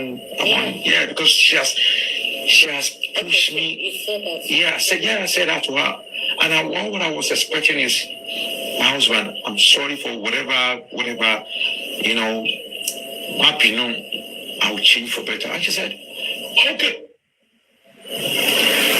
I should move immediately. Lẹ́sẹ̀kẹsẹ̀ wá ṣeré lẹ́sẹ̀kẹsẹ̀ sọ pé okay ibi tá a fẹ́ gbẹ̀bí sí òbí lálẹ́ wù ni. Ó tẹ̀ ti dá tí wọ́n máa yẹ bá fi lè bọ́sà wá sọ̀rọ̀ kò ní fẹ́ bọ́sà wọ́n máa yẹ kí wọ́n ní ó quiet tó wọ́n tún wà lọ ròyìn pé kí ní abẹ́ yín ò tún that's what we want ẹ má wọrí lẹ́sẹ̀kẹsẹ̀ wọ́n máa yẹ move ẹrù ẹ̀ lọ sínú yàrá kejì igbe tá a ní dey play. Bedroom to the guest room, counting, that period, do you understand? And then, boom, we got a call. I was in that city and I got a call that her mom passed away. Yeah, I think, I can't remember the date in March. Yeah, and then I've already bought a ticket to come to Nigeria for March 31st. That same year, in 2024. So, and then a friend of mine was having issues with his family as well at the time. So I told, friend is coming, it will be in the guest room. I don't know how you want to do it. Temporarily, I'll go to Nigeria. You have to come back to the bedroom. You have to pretend. So you have to sleep. I've been doing this before, so let's keep pretending. Everything is fine. So and then boom, on the 31st of March, I carry my bag. Ó tún padà wà lé sọ pé wò láti pretend o bóyá kò mú sínú ilé gangan ọ̀rẹ́ mi ń bọ̀. Adátà mi gbogbo òun woman yẹn òun dógò mi. Adátà mi gbogbo òun yàrá yẹ ẹ̀. Tó bá jẹ́ pé òmí ìnẹ̀ gan nínú gan ti fẹ́ sọ di ó máa display pa sínú ìgbéyàwó yẹn ni. Ọ̀rẹ́ mi ń bọ̀ mú sínú kíní o pretend ní kọ́nà tí ń ṣe àdìmá ń pretend ni. Kò pretend mẹ́pà wà ókè. Ọlọ́dẹ̀ bàbá woman yẹn ṣe bí ìyẹn ṣe kú sọ́wọ́ táìmì yẹn nìyẹn. Tí ìyá kú báyìí bẹ́ẹ̀ bọ́dé ṣe bá rẹ̀ lẹ́kọ̀ọ́ tó bá ra wọn lẹ́kọ̀ọ́ báyìí tí ìyá máa padà báyìí kó tẹ̀ tó di kó kúrò London gan ló ti kó ẹrù ẹ̀ lọ kúrò nílé ó padà báyìí padà wá sí mi wá bèrè pé ayé náà kọ́ mi bàkọ́ ó mú níbi tí ọ̀lẹ́ ní fọkànbalẹ̀ pé ọkọ mò ní work me out at any time ó mú ni mo believe pé àjọ nílé ni ó mú ni mo máa believe pé kò ní máa tẹ́tí mi ní gbogbo gbà pé mi ò fẹ́ mọ́ ó mú ni mo lè believe pé tí máa jáde mo jáde tí máa wọlé mo wọlé kò sí máa yẹ lè jà tó ò lè tì mí mọ́ta ìyẹn ló ń pè ní òun. Ọ̀tọ́ tó ti wà spelled out for an adult. Tẹ́kùn lè tì mí mọ́ta at any time. Ibẹ̀ ni máa gbé dey play o. And then before I left, I told her, I will be staying for 2 months. That will be April, May, June. Maybe like 3. I will leave first week in June. So whatever. What am I even saying? Before I even forget, my mom passed away in March 2023. Before my mom passed away, my ex-wife, and this is a woman that sacrificed a lot for her, because at the time when I wanted to bring my mom on holiday, my mom said, no, don't worry. Do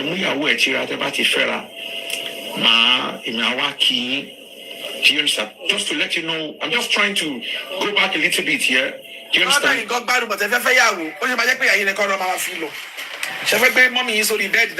Mommy's boy, mommy le man gbọ́ràn sílẹ̀ ni.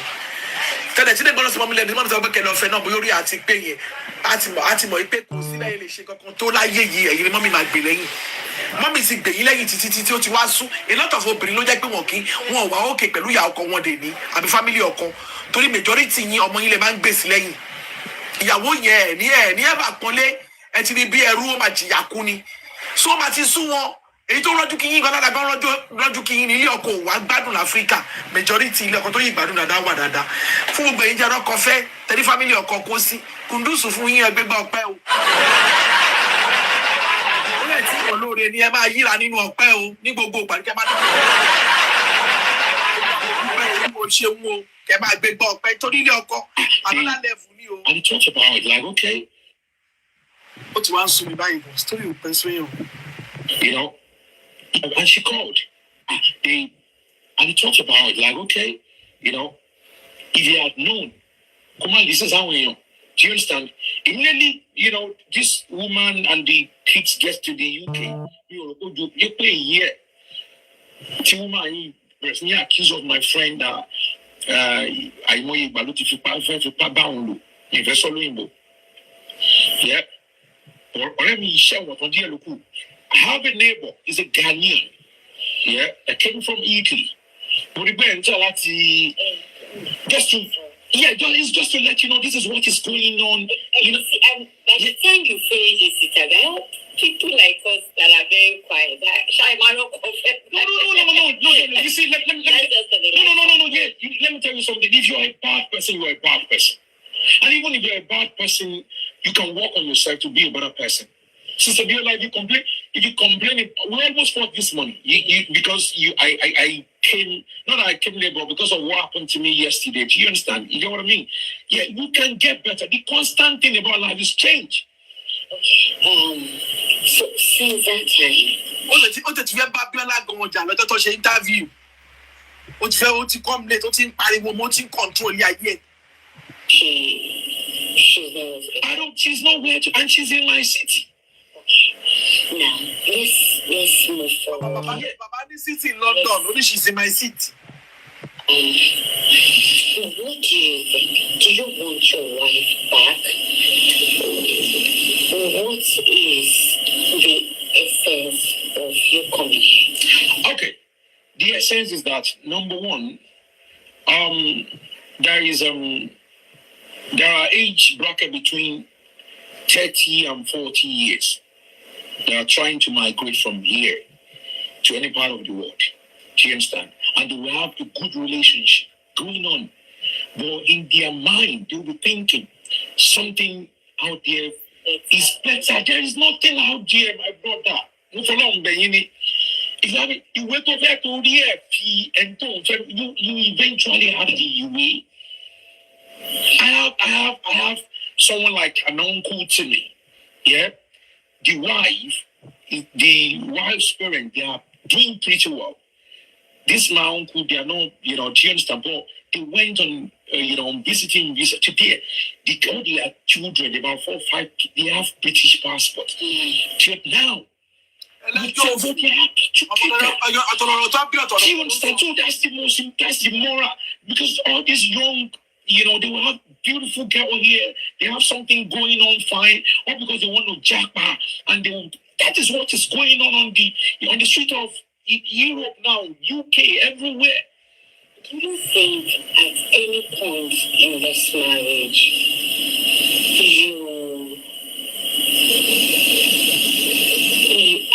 I'm trying to... No. Ask me any questions. Yeah, shoot. Do you think at any point you made her feel like you did her a favor by marrying her? Okay, I'll put it this way. It's not a big deal for a man to support you because you're a family. The Bible says when you join together, you're one, isn't it? Do you understand? Whatever I do for you as my wife, we're family. It's not a big deal. To consider like I said, I'm a contractor. I could be out of job for 2 months or 3 months, and when I'll pick up, do you understand? The bills has to be paid. But when we're doing your money is your money. So how are we going to survive? And then we're living large, we're living big. In the UK, Charlie, most of the time, ọ̀pọ̀lọpọ̀ wọn gbọ́n máa wá ń fẹ́ ìyàwó. Wọ́n invest yẹn láti gbé wọlé. Tó bá wọlé tán náà UK easy láti bẹ̀rẹ̀ láti ṣe mama pay bills ni. But ọ̀pọ̀lọpọ̀ wọn náà from stories táwa náà ti gbọ́. Majority wọn náà máa ń mú ìyàwó wọlé láti wá ṣẹrú fún wọn at the end of the day ni. Ó náà òun contractor lòun lè wà out of job fún 2 months kó o máa ṣiṣẹ́. So apparently, bóyá wọ́n máa yóò fẹ́ máa náwó bóyá jẹ́ kó máa náwó nígbà tí bàbá bá wà out of iṣẹ́, ó máa di wàhálà. Most of them gan-an lágọ́ máa kọ́lé sẹ́kọ̀ọ́, wọ́n máa ṣe àwọn kankan, wọ́n dẹ̀ máa expect pé kí ìyàwó wọn máa forí dé gbogbo bùkátà yìí. Ìmí ìgbọ́dọ̀ tó bá mú ìyàwó ẹ̀ wọlé, bó ṣe ń gbowó oṣù báyìí, ló fẹ́ kó máa transfer sínú ọ̀dọ̀ ẹ̀. Majority yìí máa lọ fẹ́ yàwó nílé nítorí kẹ́ máa lè sọ ọmọdé ọmọ ọ̀dọ̀. Torí from nǹkan tó ń sọ yìí ó dàbí pé ó ta ẹ́ lára. Nǹkan tó invest yẹn ò bá bẹ́ẹ̀ mọ́ ló ṣe ń tá báyìí lára. Some couples, we decide to say, okay, you know what? Yeah, all our bills on our cars or finances on our cars will come out from your own salary. While as a man, you take care of you do you understand? You get what I mean? So it's not a big deal, but they make it look like it's a big deal. That's what I'm telling the younger ones. If you want to be or you want to marry or you need to date someone. Èyí tó ẹ bọ́ rọ́jú fẹ́, bẹ́ẹ̀ náà ṣe rọ́jú fẹ́ woman náà lòun náà ṣe rọ́jú fẹ́ yín náà. Èyàn lè rọ́jú fẹ́ àgbàlagbà kí ọ̀tún wa máa bọ́ àgbàlagbà. Kápẹ́lagbà wá jókòó tẹ̀tẹ̀ òṣì kẹ́lí we might be out of job. Àìmọye ọ̀lẹ náà ní especially UK yẹn tó jọ́kùnrin tẹ́ pé wọ́n lè lo obìnrin bíi mẹ́ta bíi mẹ́rin. Wọ́n máa lọ bọ́ ṣẹ́ẹ̀tì síbí, bọ́ blouse síbí, bọ́ trouser síbí. Wọ́n ní níṣẹ́ lọ́wọ́ wọ́n máa lọ from house to house ni. Wọ́n níṣẹ́ èmi ò lè ṣiṣẹ́, èmi owó baba ló ń gbà ní èjì tó yẹ kó ti gbowó baba. Ó máa wọ free bus, a máa gbowó kiri kò ní lọ bí iṣẹ́ kò ní ṣẹ́ ní tì. Free for ló máa ń ṣe. wọ́n máa wọ́n bìrì kò tó ẹ̀ pé wọ́n máa dẹ́kun bólẹ̀ wọ́n máa jẹun lọ́dọ̀ wọn ibi tó ń jẹ́ bá ti lọ lọ́ọ́ ti oúnjẹ ó lè yẹ kẹ́ lómi ìfẹ́ ni tó yẹ kó fẹ́ nílùú yìí tó máa kọ̀dọ̀ lọ́sìn mọ̀ pé àwọn obìnrin yẹn wọ́n ńlá láṣẹ ọkùnrin so bóyá ìwà lára àwọn ọ̀lẹ náà ẹ má bínú. That is doing pretty well. Do you understand? Because the other people are balancing and everybody become a gold digger 30 years because no one ṣé àtìrí ó ní everybody become a gold digger so apparently wọ́n gbogbo mọ̀ pé gold digger ni wọ́n gbogbo. pé òkè ọmọkùnrin. And it's not even it's a normal thing. You have to be doing when you're doing pretty well. I'm doing pretty well. It's no big deal. That's a lesson to every woman out there, to every lady out there. So ẹ jẹ́ ká tẹ̀ stop this. Tá bá ti mọ̀ pé ẹ ti mọ̀ pé nǹkan tẹ fẹ́ ni pé ká fọwọ́ wọn kọ́wọ́ fi mọ́. Ìwọ̀nba ló máa control obìnrin tó yẹ pé òun náà wà financially, contributing into that marriage. Ọkùnrin tó bá fẹ́ máa dictate ló máa lọ sílùú wọn lọ fẹ́yàn tó máa dictate lé lórí iṣẹ́ ọmọ ọ̀dọ̀ ló máa lọ gbà. Bọ́ ìfẹ́ kó mú wá sínú òyìnbó àbí kó wà lẹ́ni ìwé ẹ̀ kó jẹ́ pé bóun ṣe ń ṣe ìwọ náà ṣe ń ṣe ó dẹ̀ ìfẹ́ máa control ẹ̀ méjèèjì ò lè wọnú at the same time láyéláyé ẹ jẹ́ kí fọ̀rọ̀ ayé yín rẹ̀. Ìyẹn pátá lè gbọ́ lórí ọ̀rọ̀ yẹn lẹ́ni nìyẹn. So why do I bring ọ̀rọ̀ yẹn up nípa àwọn ọkùnrin tó wà níbí báyìí? Because a fẹ́ dá ẹjọ́ woman kan ní last week àwọn ọkùnrin yẹn gòkè tó wá sọ̀rọ̀. Ẹ má ti torí pé ọ̀rọ̀ yìí náà ẹ wá defend ara yín lórí eléyìí náà. Tó jẹ́ kó máa rí báyìí. Do you understand? Why ọkùnrin kí lẹ fẹ́ gangan náà? Why does it be difficult báyìí? Ṣé ó yẹ kọ́kùnrin marry ní àbí kọ́kùnkùn gbọ́mọ ọ̀dọ̀? Àwọn èyí tó bá ní capacity láti marry, tọ́lẹ́dì láti love àti cooperate pẹ̀lú ìyàwó wọn kọ́ marry. But a lot of African men, if you agree with me, mi ò rò pé fẹ́ ìyàwó misinterpretation ni ìyàwó ọmọ ọ̀dọ̀ ló fẹ́ gbà. Ẹ fẹ́ treat wọn alike, ẹ fẹ́ máa ṣe anything tó bá wù yín, kẹ́dẹ̀ ṣe eat cake yín kẹ́ have. Ṣìnà yẹn na wọ̀ta, ẹ má tẹ̀ lọ síbẹ̀ rárá. Ẹ dẹ̀ fẹ́ kó ṣe máa ṣe normal, ṣó jẹ́ kó rí bẹ́ẹ̀ ṣá. Ṣá ń ṣe right ṣá. So that on that topic, kẹ́jẹ́ ká mọ̀. At what point, ẹ máa fi kóbìnrin ní yín lára. Tó bá ìpẹ́jọ́ máa jáde these days, ìkan sunkún last week, eléyìí náà tún sunkún jáde. Ọ̀pọ̀lọpọ̀ yín náà fẹ́ yín ní ìtàdọ́ báwa náà ṣe wá lójọ́ síta. Ẹ̀rọ síta ká kí ló ń ta yín lára kábàlẹ̀ mọ́bí tá a ti gbà ṣe yín kábà náà lè adjust. Kọ́lọ́ ń ṣàánú wa ní láṣẹ Èdùmàrè àmì. So you can actually send your request. Elumba. Okay, you can send your request, Coach Gbemi. So when I start the advert, so I can actually put yours too.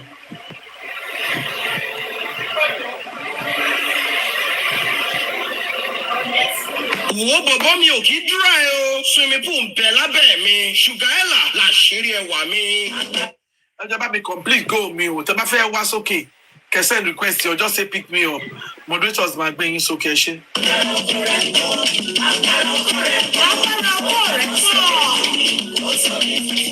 Ọlọ́mọge má jáyà mọ́, jólólùfẹ́ rẹ̀ ó fẹ̀sọ̀ wọlé, kí ni nǹkan tó ń bà ẹ́ lẹ́rù? Ṣé ká ṣe yòtínyòtín tásẹ̀ wọ̀nyẹn? Ní ìdààmú máa ń dé bá ọ sí ni, gígan ní pàtó ni jẹ́ àmọ̀. Ìwádìí ṣàfihàn rẹ̀ pé 80% àwọn obìnrin láti ilẹ̀ adúláwọ̀ ni kò kí gbádùn ìbálòpọ̀, tó sì jẹ́ pé adùnmọ́dẹ̀kẹ́ ni fáwọn ọkùnrin. Ìdí èyí la ṣe gbé onírúurú àwọn ohun tẹ́ ẹ̀ máa ṣàmúlò tí ó mú kí ìbálòpọ̀ yín ó jí pépé wá o. United Kingdom ẹ kú àlejò. Sísí mi ṣe abẹ́ máa ń gbẹni. Àbónirú nǹkan ló ń fà á tó kì í fi gbádùn ìbálòpọ̀. Lọ fọkàn balẹ̀ òpin ti dé bá o. Torí wípé just Aphrodisa èyí tí Sugarella kódé yìí ó kà sí àrà ó yàtọ̀ sí tàtẹ̀yìnwá kò kì í ṣoní yẹ̀rẹ̀yẹ̀rẹ̀. Àwọn oògùn tí ò fi tara ṣe. Àwọn infection lọ́jọ́ pípẹ́ tí ó wá bí gbà. Tára yóò sì túbọ̀ mọ jí pẹ́pẹ́ sí Bùrántà ṣe. Ogún ọdún ni mo fi wà honey kò kọ́ infection. Ọgbọ̀n oṣù ni mo fi wẹ̀ kò kọ́ infection. Wò ó sisi. Mo máa ń lá plẹ̀tì o. Kiri burúkú ń bẹ lábẹ́ mi. Kí ni mo gbọ́ tí mi ò sọ fún ẹ?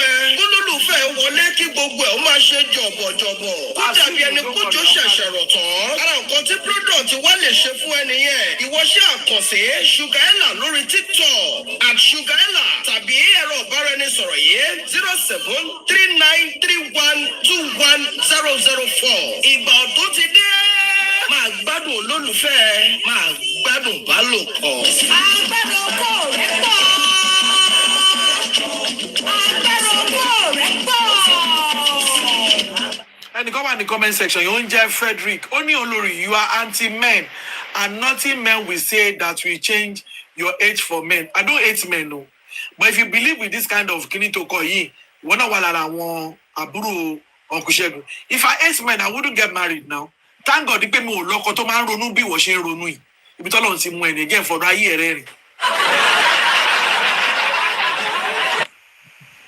And to mama pamper yin, to mama rob yin, pick me women. Òun lè máa ń fẹ́.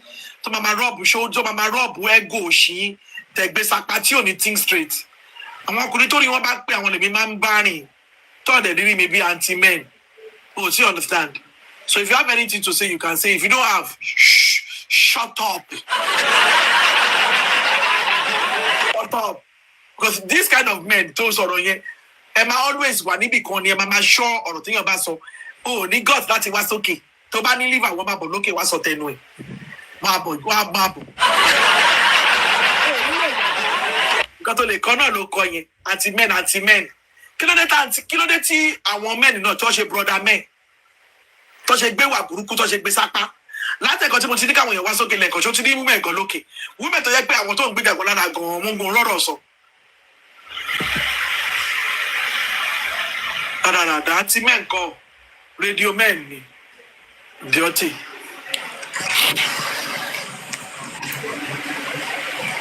Kẹ́mi ó yá jàre ọ̀mú tí kò bá a sọ̀rọ̀ jàre ẹmọ gidi. Kálẹ̀ mà. Ọkùnrin náà jẹ́ ká ṣáwọn láti àwọn ọ̀wá ìṣòro. Ẹ káàsán náà. Ẹ káàsán ó la àgbọ̀n yín.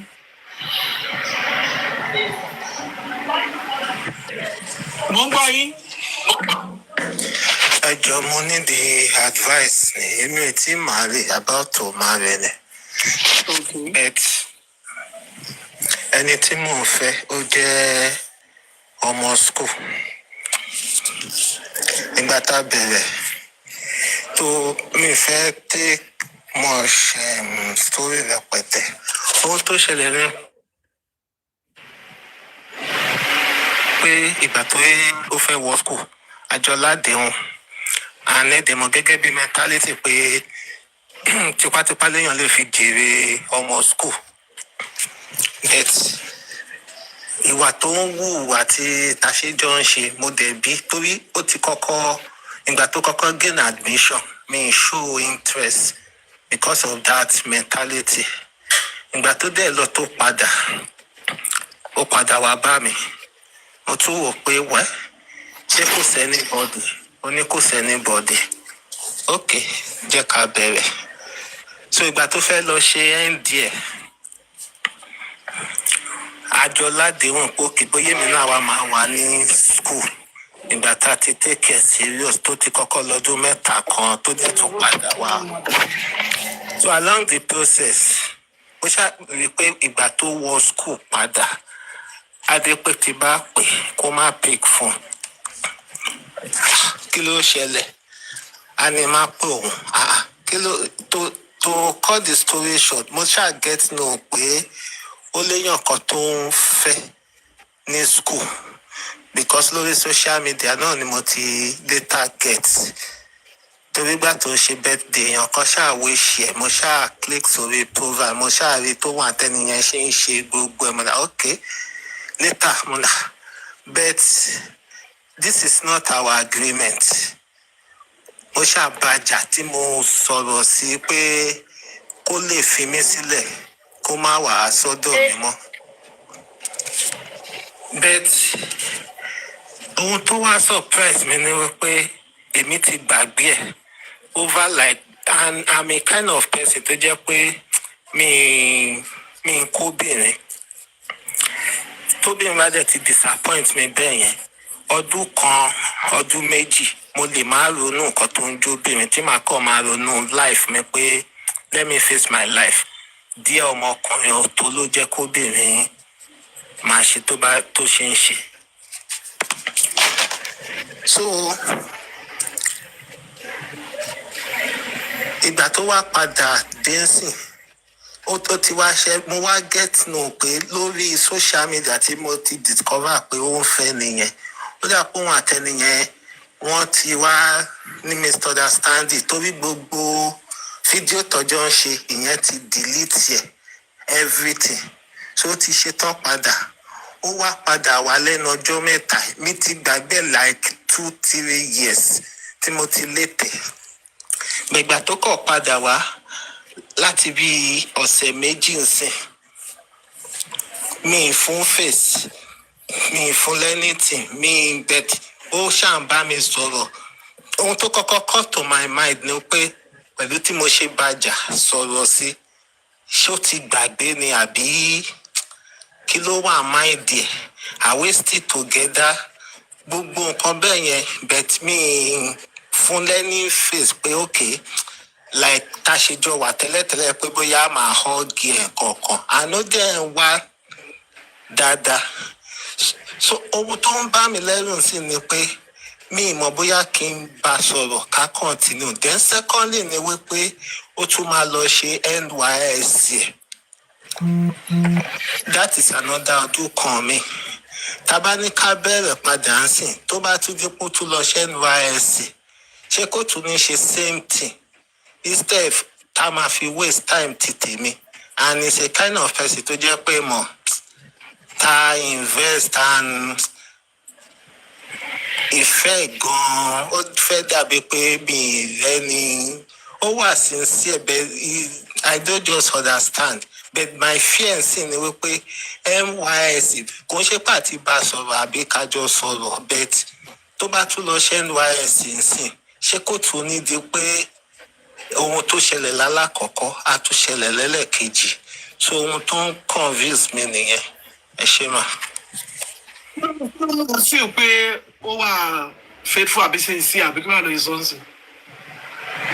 gbogbo gbàtàjọ wà lọ́dún kan kó tó ṣe yẹn ó wà faithful bẹ́ẹ̀ tẹ́ mọ̀ nǹkan tí mo rí ni wípé ẹ mọ̀ gẹ́gẹ́ bí nature kéèyàn wà bí and ohun tí mo tún discover ni pé ẹni tí mo discover pé ó ń fẹ́ school yẹn ó dà pé òun àtẹniyẹn ti jọ wà before èmi because ẹni tí mo nígbà tẹ́mi click tí mo ṣe get to know there is ìgbà tó ń lọ tẹ́mi ń search for another person there is one another lady tẹ́mi náà pàdé so ìyẹn wá jẹ́ friend sí ẹni tó ń fẹ́ yẹn àdèmọ́ra so tó òun náà ti fẹ́yàn kan tó break heart yẹn so tóun bá wá ń tẹnumọ́rọ̀ tó bá rí fídíò wọn tó ń ṣe gbogbo àmà èmi ò comment so wá díjọ́ kó wá comment mo wá sọ pé ṣó mọ̀ pé ní tó ń sọ yẹn ex tèmi náà ni ó wá là ex ẹ̀kẹ́ ìyàwó brother òun leléyìí ìgbà wo lèmi ti ń fẹ́ mo ní like 2 years so that brother òun ti ń fẹ́ láti bí 5 years so ohun tó jẹ́ kémi ní evidence pé yes bẹ́ẹ̀ gbogbo bàtẹ́mi wà kó wá bẹ́ẹ̀ ni. bọ́ ìgbà tó rí pé wọ́n jọ ń kọ́mẹ́ǹtì wọ́n jọ ní píkṣọ ara wọn yẹn ṣó bí gẹ̀yẹ́ bóyá yìí padà fún yìí fẹ́ra wọn. mo bí ó sọ fẹ́mi pé nǹkan tó ṣẹlẹ̀ kò ń mo ti ìgbà tẹ́mi àti ẹ̀jọ̀ wà láàrin ọdún kan there is a day tó sọ̀rọ̀ kan pé torí mo máa ń wo bó ṣe ń ṣe mí dé máa study pa ṣó léèyàn tó ń fẹ́ school kí ló ṣẹlẹ̀ torí ẹ̀yìn tẹ wàá school tó ti lọ́dún mẹ́ta ló gbé kò possible kọ̀ọ̀kan so there is a day tó sọ̀rọ̀ kan ó ní téèyàn bá ń fẹ́ ọkùnrin tí ó bá wá fẹ́ ọkùnrin yẹn mọ́ tọkùnrin yẹn bá wá ń tẹ́tì pé dandan kó fẹ́ òun kankan bẹ́ẹ̀ yẹn to the extent pé ọkùnrin yẹn wá obìnrin yẹn náà wá bẹ̀ pé kó fi òun sílẹ̀ pé òun ti rẹ́ lómi tó bọ̀bọ̀ pé ẹni yẹn wá ní òkè ló létí tóun lè ṣe fún ni pé tóun bá dẹ̀ fẹ́ fi sílẹ̀ ṣáwọn lè ríra wọn padà àbí káwọn ṣe tún sọ kò direct question yẹn pé ó wọ̀n àbí nǹkan kan bẹ̀tẹ̀ ní stress pé ó lè jó òun so ọjọ́ answer tèmi wá fún ó wájà pé òun gan ló tún wá lọ against èmi because ìgbà tó béèrè question yẹn èmi wá bí pé the only thing ni pé the person tó ń fẹ́ǹsìn òun ni iṣẹ́ wà lọ́wọ́ ẹ̀ pé tó bá yẹ pé nìyẹn nífẹ̀ẹ́ lóòótọ́ ìṣètì kó máa kàn fi jẹnu wípé bọ̀bọ̀ kan mo kàn pàdé ẹ̀ ládùúgbò dẹ̀ disturb mi kan ọkọ̀ so that ẹni tó ń fẹ́ tẹ́lẹ̀ tó bá dẹ̀ fẹ́ máa threat àbó fẹ́ máa send message ìyẹn á ti gbọ́ ipa bóyá ẹni tó ló ń threat òun àbí nǹkan so tó bá jẹ́ ẹni tó máa show enough kò yẹ kó hàmọ̀ àwò pé pass ẹ̀ lẹ̀ of which ìgbà tí lady ti bí yẹn tèmi àti ẹjọ́ ń sọ̀rọ̀ tó wà ó pa brọ́dọ̀ òun nǹkan ọkàn ìyẹn wá send picture mi sí brọ́dẹ̀ ipa show mẹ́ni yìí pé ẹ̀gbọ́n ó ṣàṣàlàyé pé ìyàwó ẹ̀ kọ̀ọ̀kan so sẹ́ńtì yẹn náà wá sàpà ó ti sọ fóun tẹ́lẹ̀tẹ́lẹ̀ so nǹkan tó jẹ́ kébi cut ẹ̀ off nìyẹn pé let me look for another person but ìgbà tó wà lé ìgbà tó mú ẹ wá sókè láti wá béèrè ọ̀rọ̀ ẹ̀ ó yà sọ̀rọ̀ tó fẹ́ sọ ń sìn yẹn. ìwọ ẹ̀ because he's a kind of person tó jẹ́ pé ìgbà tá a wà ń lé gan-an fọ̀dọ̀ mi ló máa wà tá a máa assist mi ẹ mọ̀ gbogbo nǹkan bẹ́ẹ̀ like ẹni tó jẹ́ pé kò ń ṣojú ìlànà àbí nǹkan bet tí gbogbo yẹn kàn ṣe ṣẹlẹ̀. kò ń ṣe oníranù kò ń ṣe pé oníranù nìkan kò ń ṣe ẹni tó máa ń ní ẹ lára. bẹ́ẹ̀ni kò ń ṣe ẹni tó máa ń ní ẹ lára fowó. bẹ́ẹ̀ni bet èmi àmì free giver òun gan dẹ̀ mọ̀ because nígbà tó fẹ́ padà sí school gan ohun tó kù ní pé ìgbà tó fẹ́ padà sí school mo ní ká gba a room self contained so that tèmi bá fẹ́ máa wò ní school á lè wà convenient torí èèyàn kò possible kéèyàn náà fobìnrin sílẹ̀ kó dẹ̀ ní oníyàwó àbí lẹ́ni tó ń date so gbogbo yẹn ni mo make provision for but ọjọ́ tó débẹ̀ bó. ọjọ́ tó débẹ̀ kí ló ṣẹlẹ̀. ló ti cut off pé kí n má kó wọn kí n má ṣe wọn ni kí ló ṣẹlẹ̀ máa send owó sí mi ó fẹ́ máa fún mi ní time tí mo dé pé ọ̀fun ìṣèmí ní it's not possible báwo ni wàá ṣe máa fún mi ní time pé ìgbà báyìí ló lè pè mí ọjọ́ báyìí ló lè pè mí. ṣó ti ká ẹ pé wọn náà ń dé tèèyàn míì yàtọ̀ sóhun. èmi òun tó bá dé gọ́sẹ̀f fún o máa check I'm not the kind of person tó ń double date. tó bá ní sí only two problem tó ní pẹ̀lú gẹ́yìn ní sí ni pé o ní trust issues pẹ̀lú ẹ̀ because ó ti ṣerú attitude yẹn pẹ̀lú ẹ̀ rí tó lọ sí school tó gbàgbé ẹ̀ so tó bá tún fẹ́ lọ serve ní sí iná kó má tún jẹ́ kó máa bring up the same thing again àbí. bẹ́ẹ̀ni. so irú èèyàn bẹ́ẹ̀ tó bá wá end up láti fẹ́ ṣé o máa gbà láyè láti jẹ́ kó wà níbi tó yẹ kó wà ṣé o máa gbà láyè láti jẹ́ kó ṣe nǹkan tó yẹ fẹ́ ṣe láì jẹ́ pé o ní fíà pé o máa bá another person lọ so tó bá ti nílò fẹ́ yẹn from the start báyìí láì jẹ́ pé o fẹ́ kò sí bóyá ìfẹ́ clear off nínú mind ẹ̀ tó bá padà fẹ́ apart from minimal ẹ̀sìn ó máa ṣe nǹkan míì náà bàbá ẹ̀ máa ṣọ because o trust ẹ̀ so láti clear trust yẹn lórí ọ̀rọ̀ pé ó change the attitude ẹ̀ sí ẹ ní school yẹn tó bá jẹ́ pé tó bá yẹ pé ni tó ń date ní school jẹ́ kí n mú báyìí tíyàn bá sì jọ lọ́mọge majority wọn máa ń date èèyàn méjì mẹ́ta gan papọ̀ tó dà pé wọ́n ní mọ́ra wọn kò dẹ̀ ní change ìwà wọn sí any one of them àfi èyí tó bá rí i pé eléyìí tóun date yìí wọ́n bẹ́tà ju eléyìí lọ mo fẹ́ já wọn sẹ́yẹ kan ẹni tí mo fẹ́ já sí yẹn àwọn èyí tí mo mọ̀ pé mo lè kó pẹ̀lú níbẹ̀ tí mo lè kó ní máa já dànù eléyìí òwú ló jáde kò kí bẹ́ẹ̀ fún mi lówó ẹjọ́ wẹ́wẹ́ ti pọ̀jù jẹ́ kí n já dànù jẹ́ kí n rí mé ìpẹ́lẹ́ yẹn kan bó ṣe orí irú attitude tóun put up yẹn láti kàn lọ sí school láti kàn put up attitude yẹn pẹ̀lú ẹ pé má pè mí onítàbí tẹ kò lè pè mí torí pé ó rí ẹlòmíì bí wọ́n ṣe rò yẹn ó mì ní pé bíntí báyìí ló jẹ́ nínú ọkàn ẹ̀ ó máa tètè já ẹ dànù tó bá rẹ́ni tó wà òkè jù ẹ lọ. irú ẹ̀yẹn tó bá wá di pé wá lọ sí school ó wá padà wá tẹ́ pẹ̀lú relationship tó wà nínú ẹ̀yẹn ó wá padà wá wò wọ́n pé tábàárí kìíní kan ká fún tẹ̀sẹ̀ ló padà wá bẹ́ẹ̀ yẹn jẹ́ ká continue. So you having the fear of pé tó bá tún kúrò ní sàkání ẹ̀ ló máa bẹ́ lómi lọ is actually very normal. sọpọ́nẹ́ ti lè ń fi ọbẹ̀ yẹn náà abẹ́ta kan ti lè jáwọ́ nínú nǹkan tó mọ̀ pé o lè wá okay pẹ̀lú o ò ní trust fún débi tó yẹ pé o lè release kó ṣe anything tó bá wùn láyé so má wùn lè gbin anything sínú ẹ̀ but for you to come up láti béèrè ọ̀rọ̀ ẹ̀ ó mì ní pé ó níbi tó ti ru ọ̀rọ̀ ẹ̀ dé nínú ọkùnrin ó dàbí pé mo dé love girl yìí but ẹ̀rù ń bà mí láti déètè why tó ṣe pé jókòó discuss pẹ̀lú ẹ̀ kó wá sọ nǹkan tó ń dùn ẹ́ lọ́kàn yẹn kó wá fún ẹ ní explanation lórí ẹ̀ explanation tó bá wá fún ẹ lórí ẹ̀ yẹn ló máa fi mẹsẹ̀ tó máa gbé mákò máa assume because cutting you short off nígbà tó lọ nígbà yẹn ó mú ẹ bíntì ni àbùkù yẹ pé ó ṣe nǹkan tó yẹ pé òdùnmọ̀ yìí kọ́kọ́ bìnrin lọ́wọ́ ẹ pé ṣó ti dé tẹ̀lómi tó ká ẹ mọ́rí ni so tó bá ti dé tẹ̀lómi tó ká ẹ mọ́rí kò mú ẹ bí anything ní inú ayé ẹ nìyẹn tó bá ti lẹ́nu ọkọ̀ lóko ọgbọ́n kan wà ń bẹ́ tóun lè lọ bá so call her down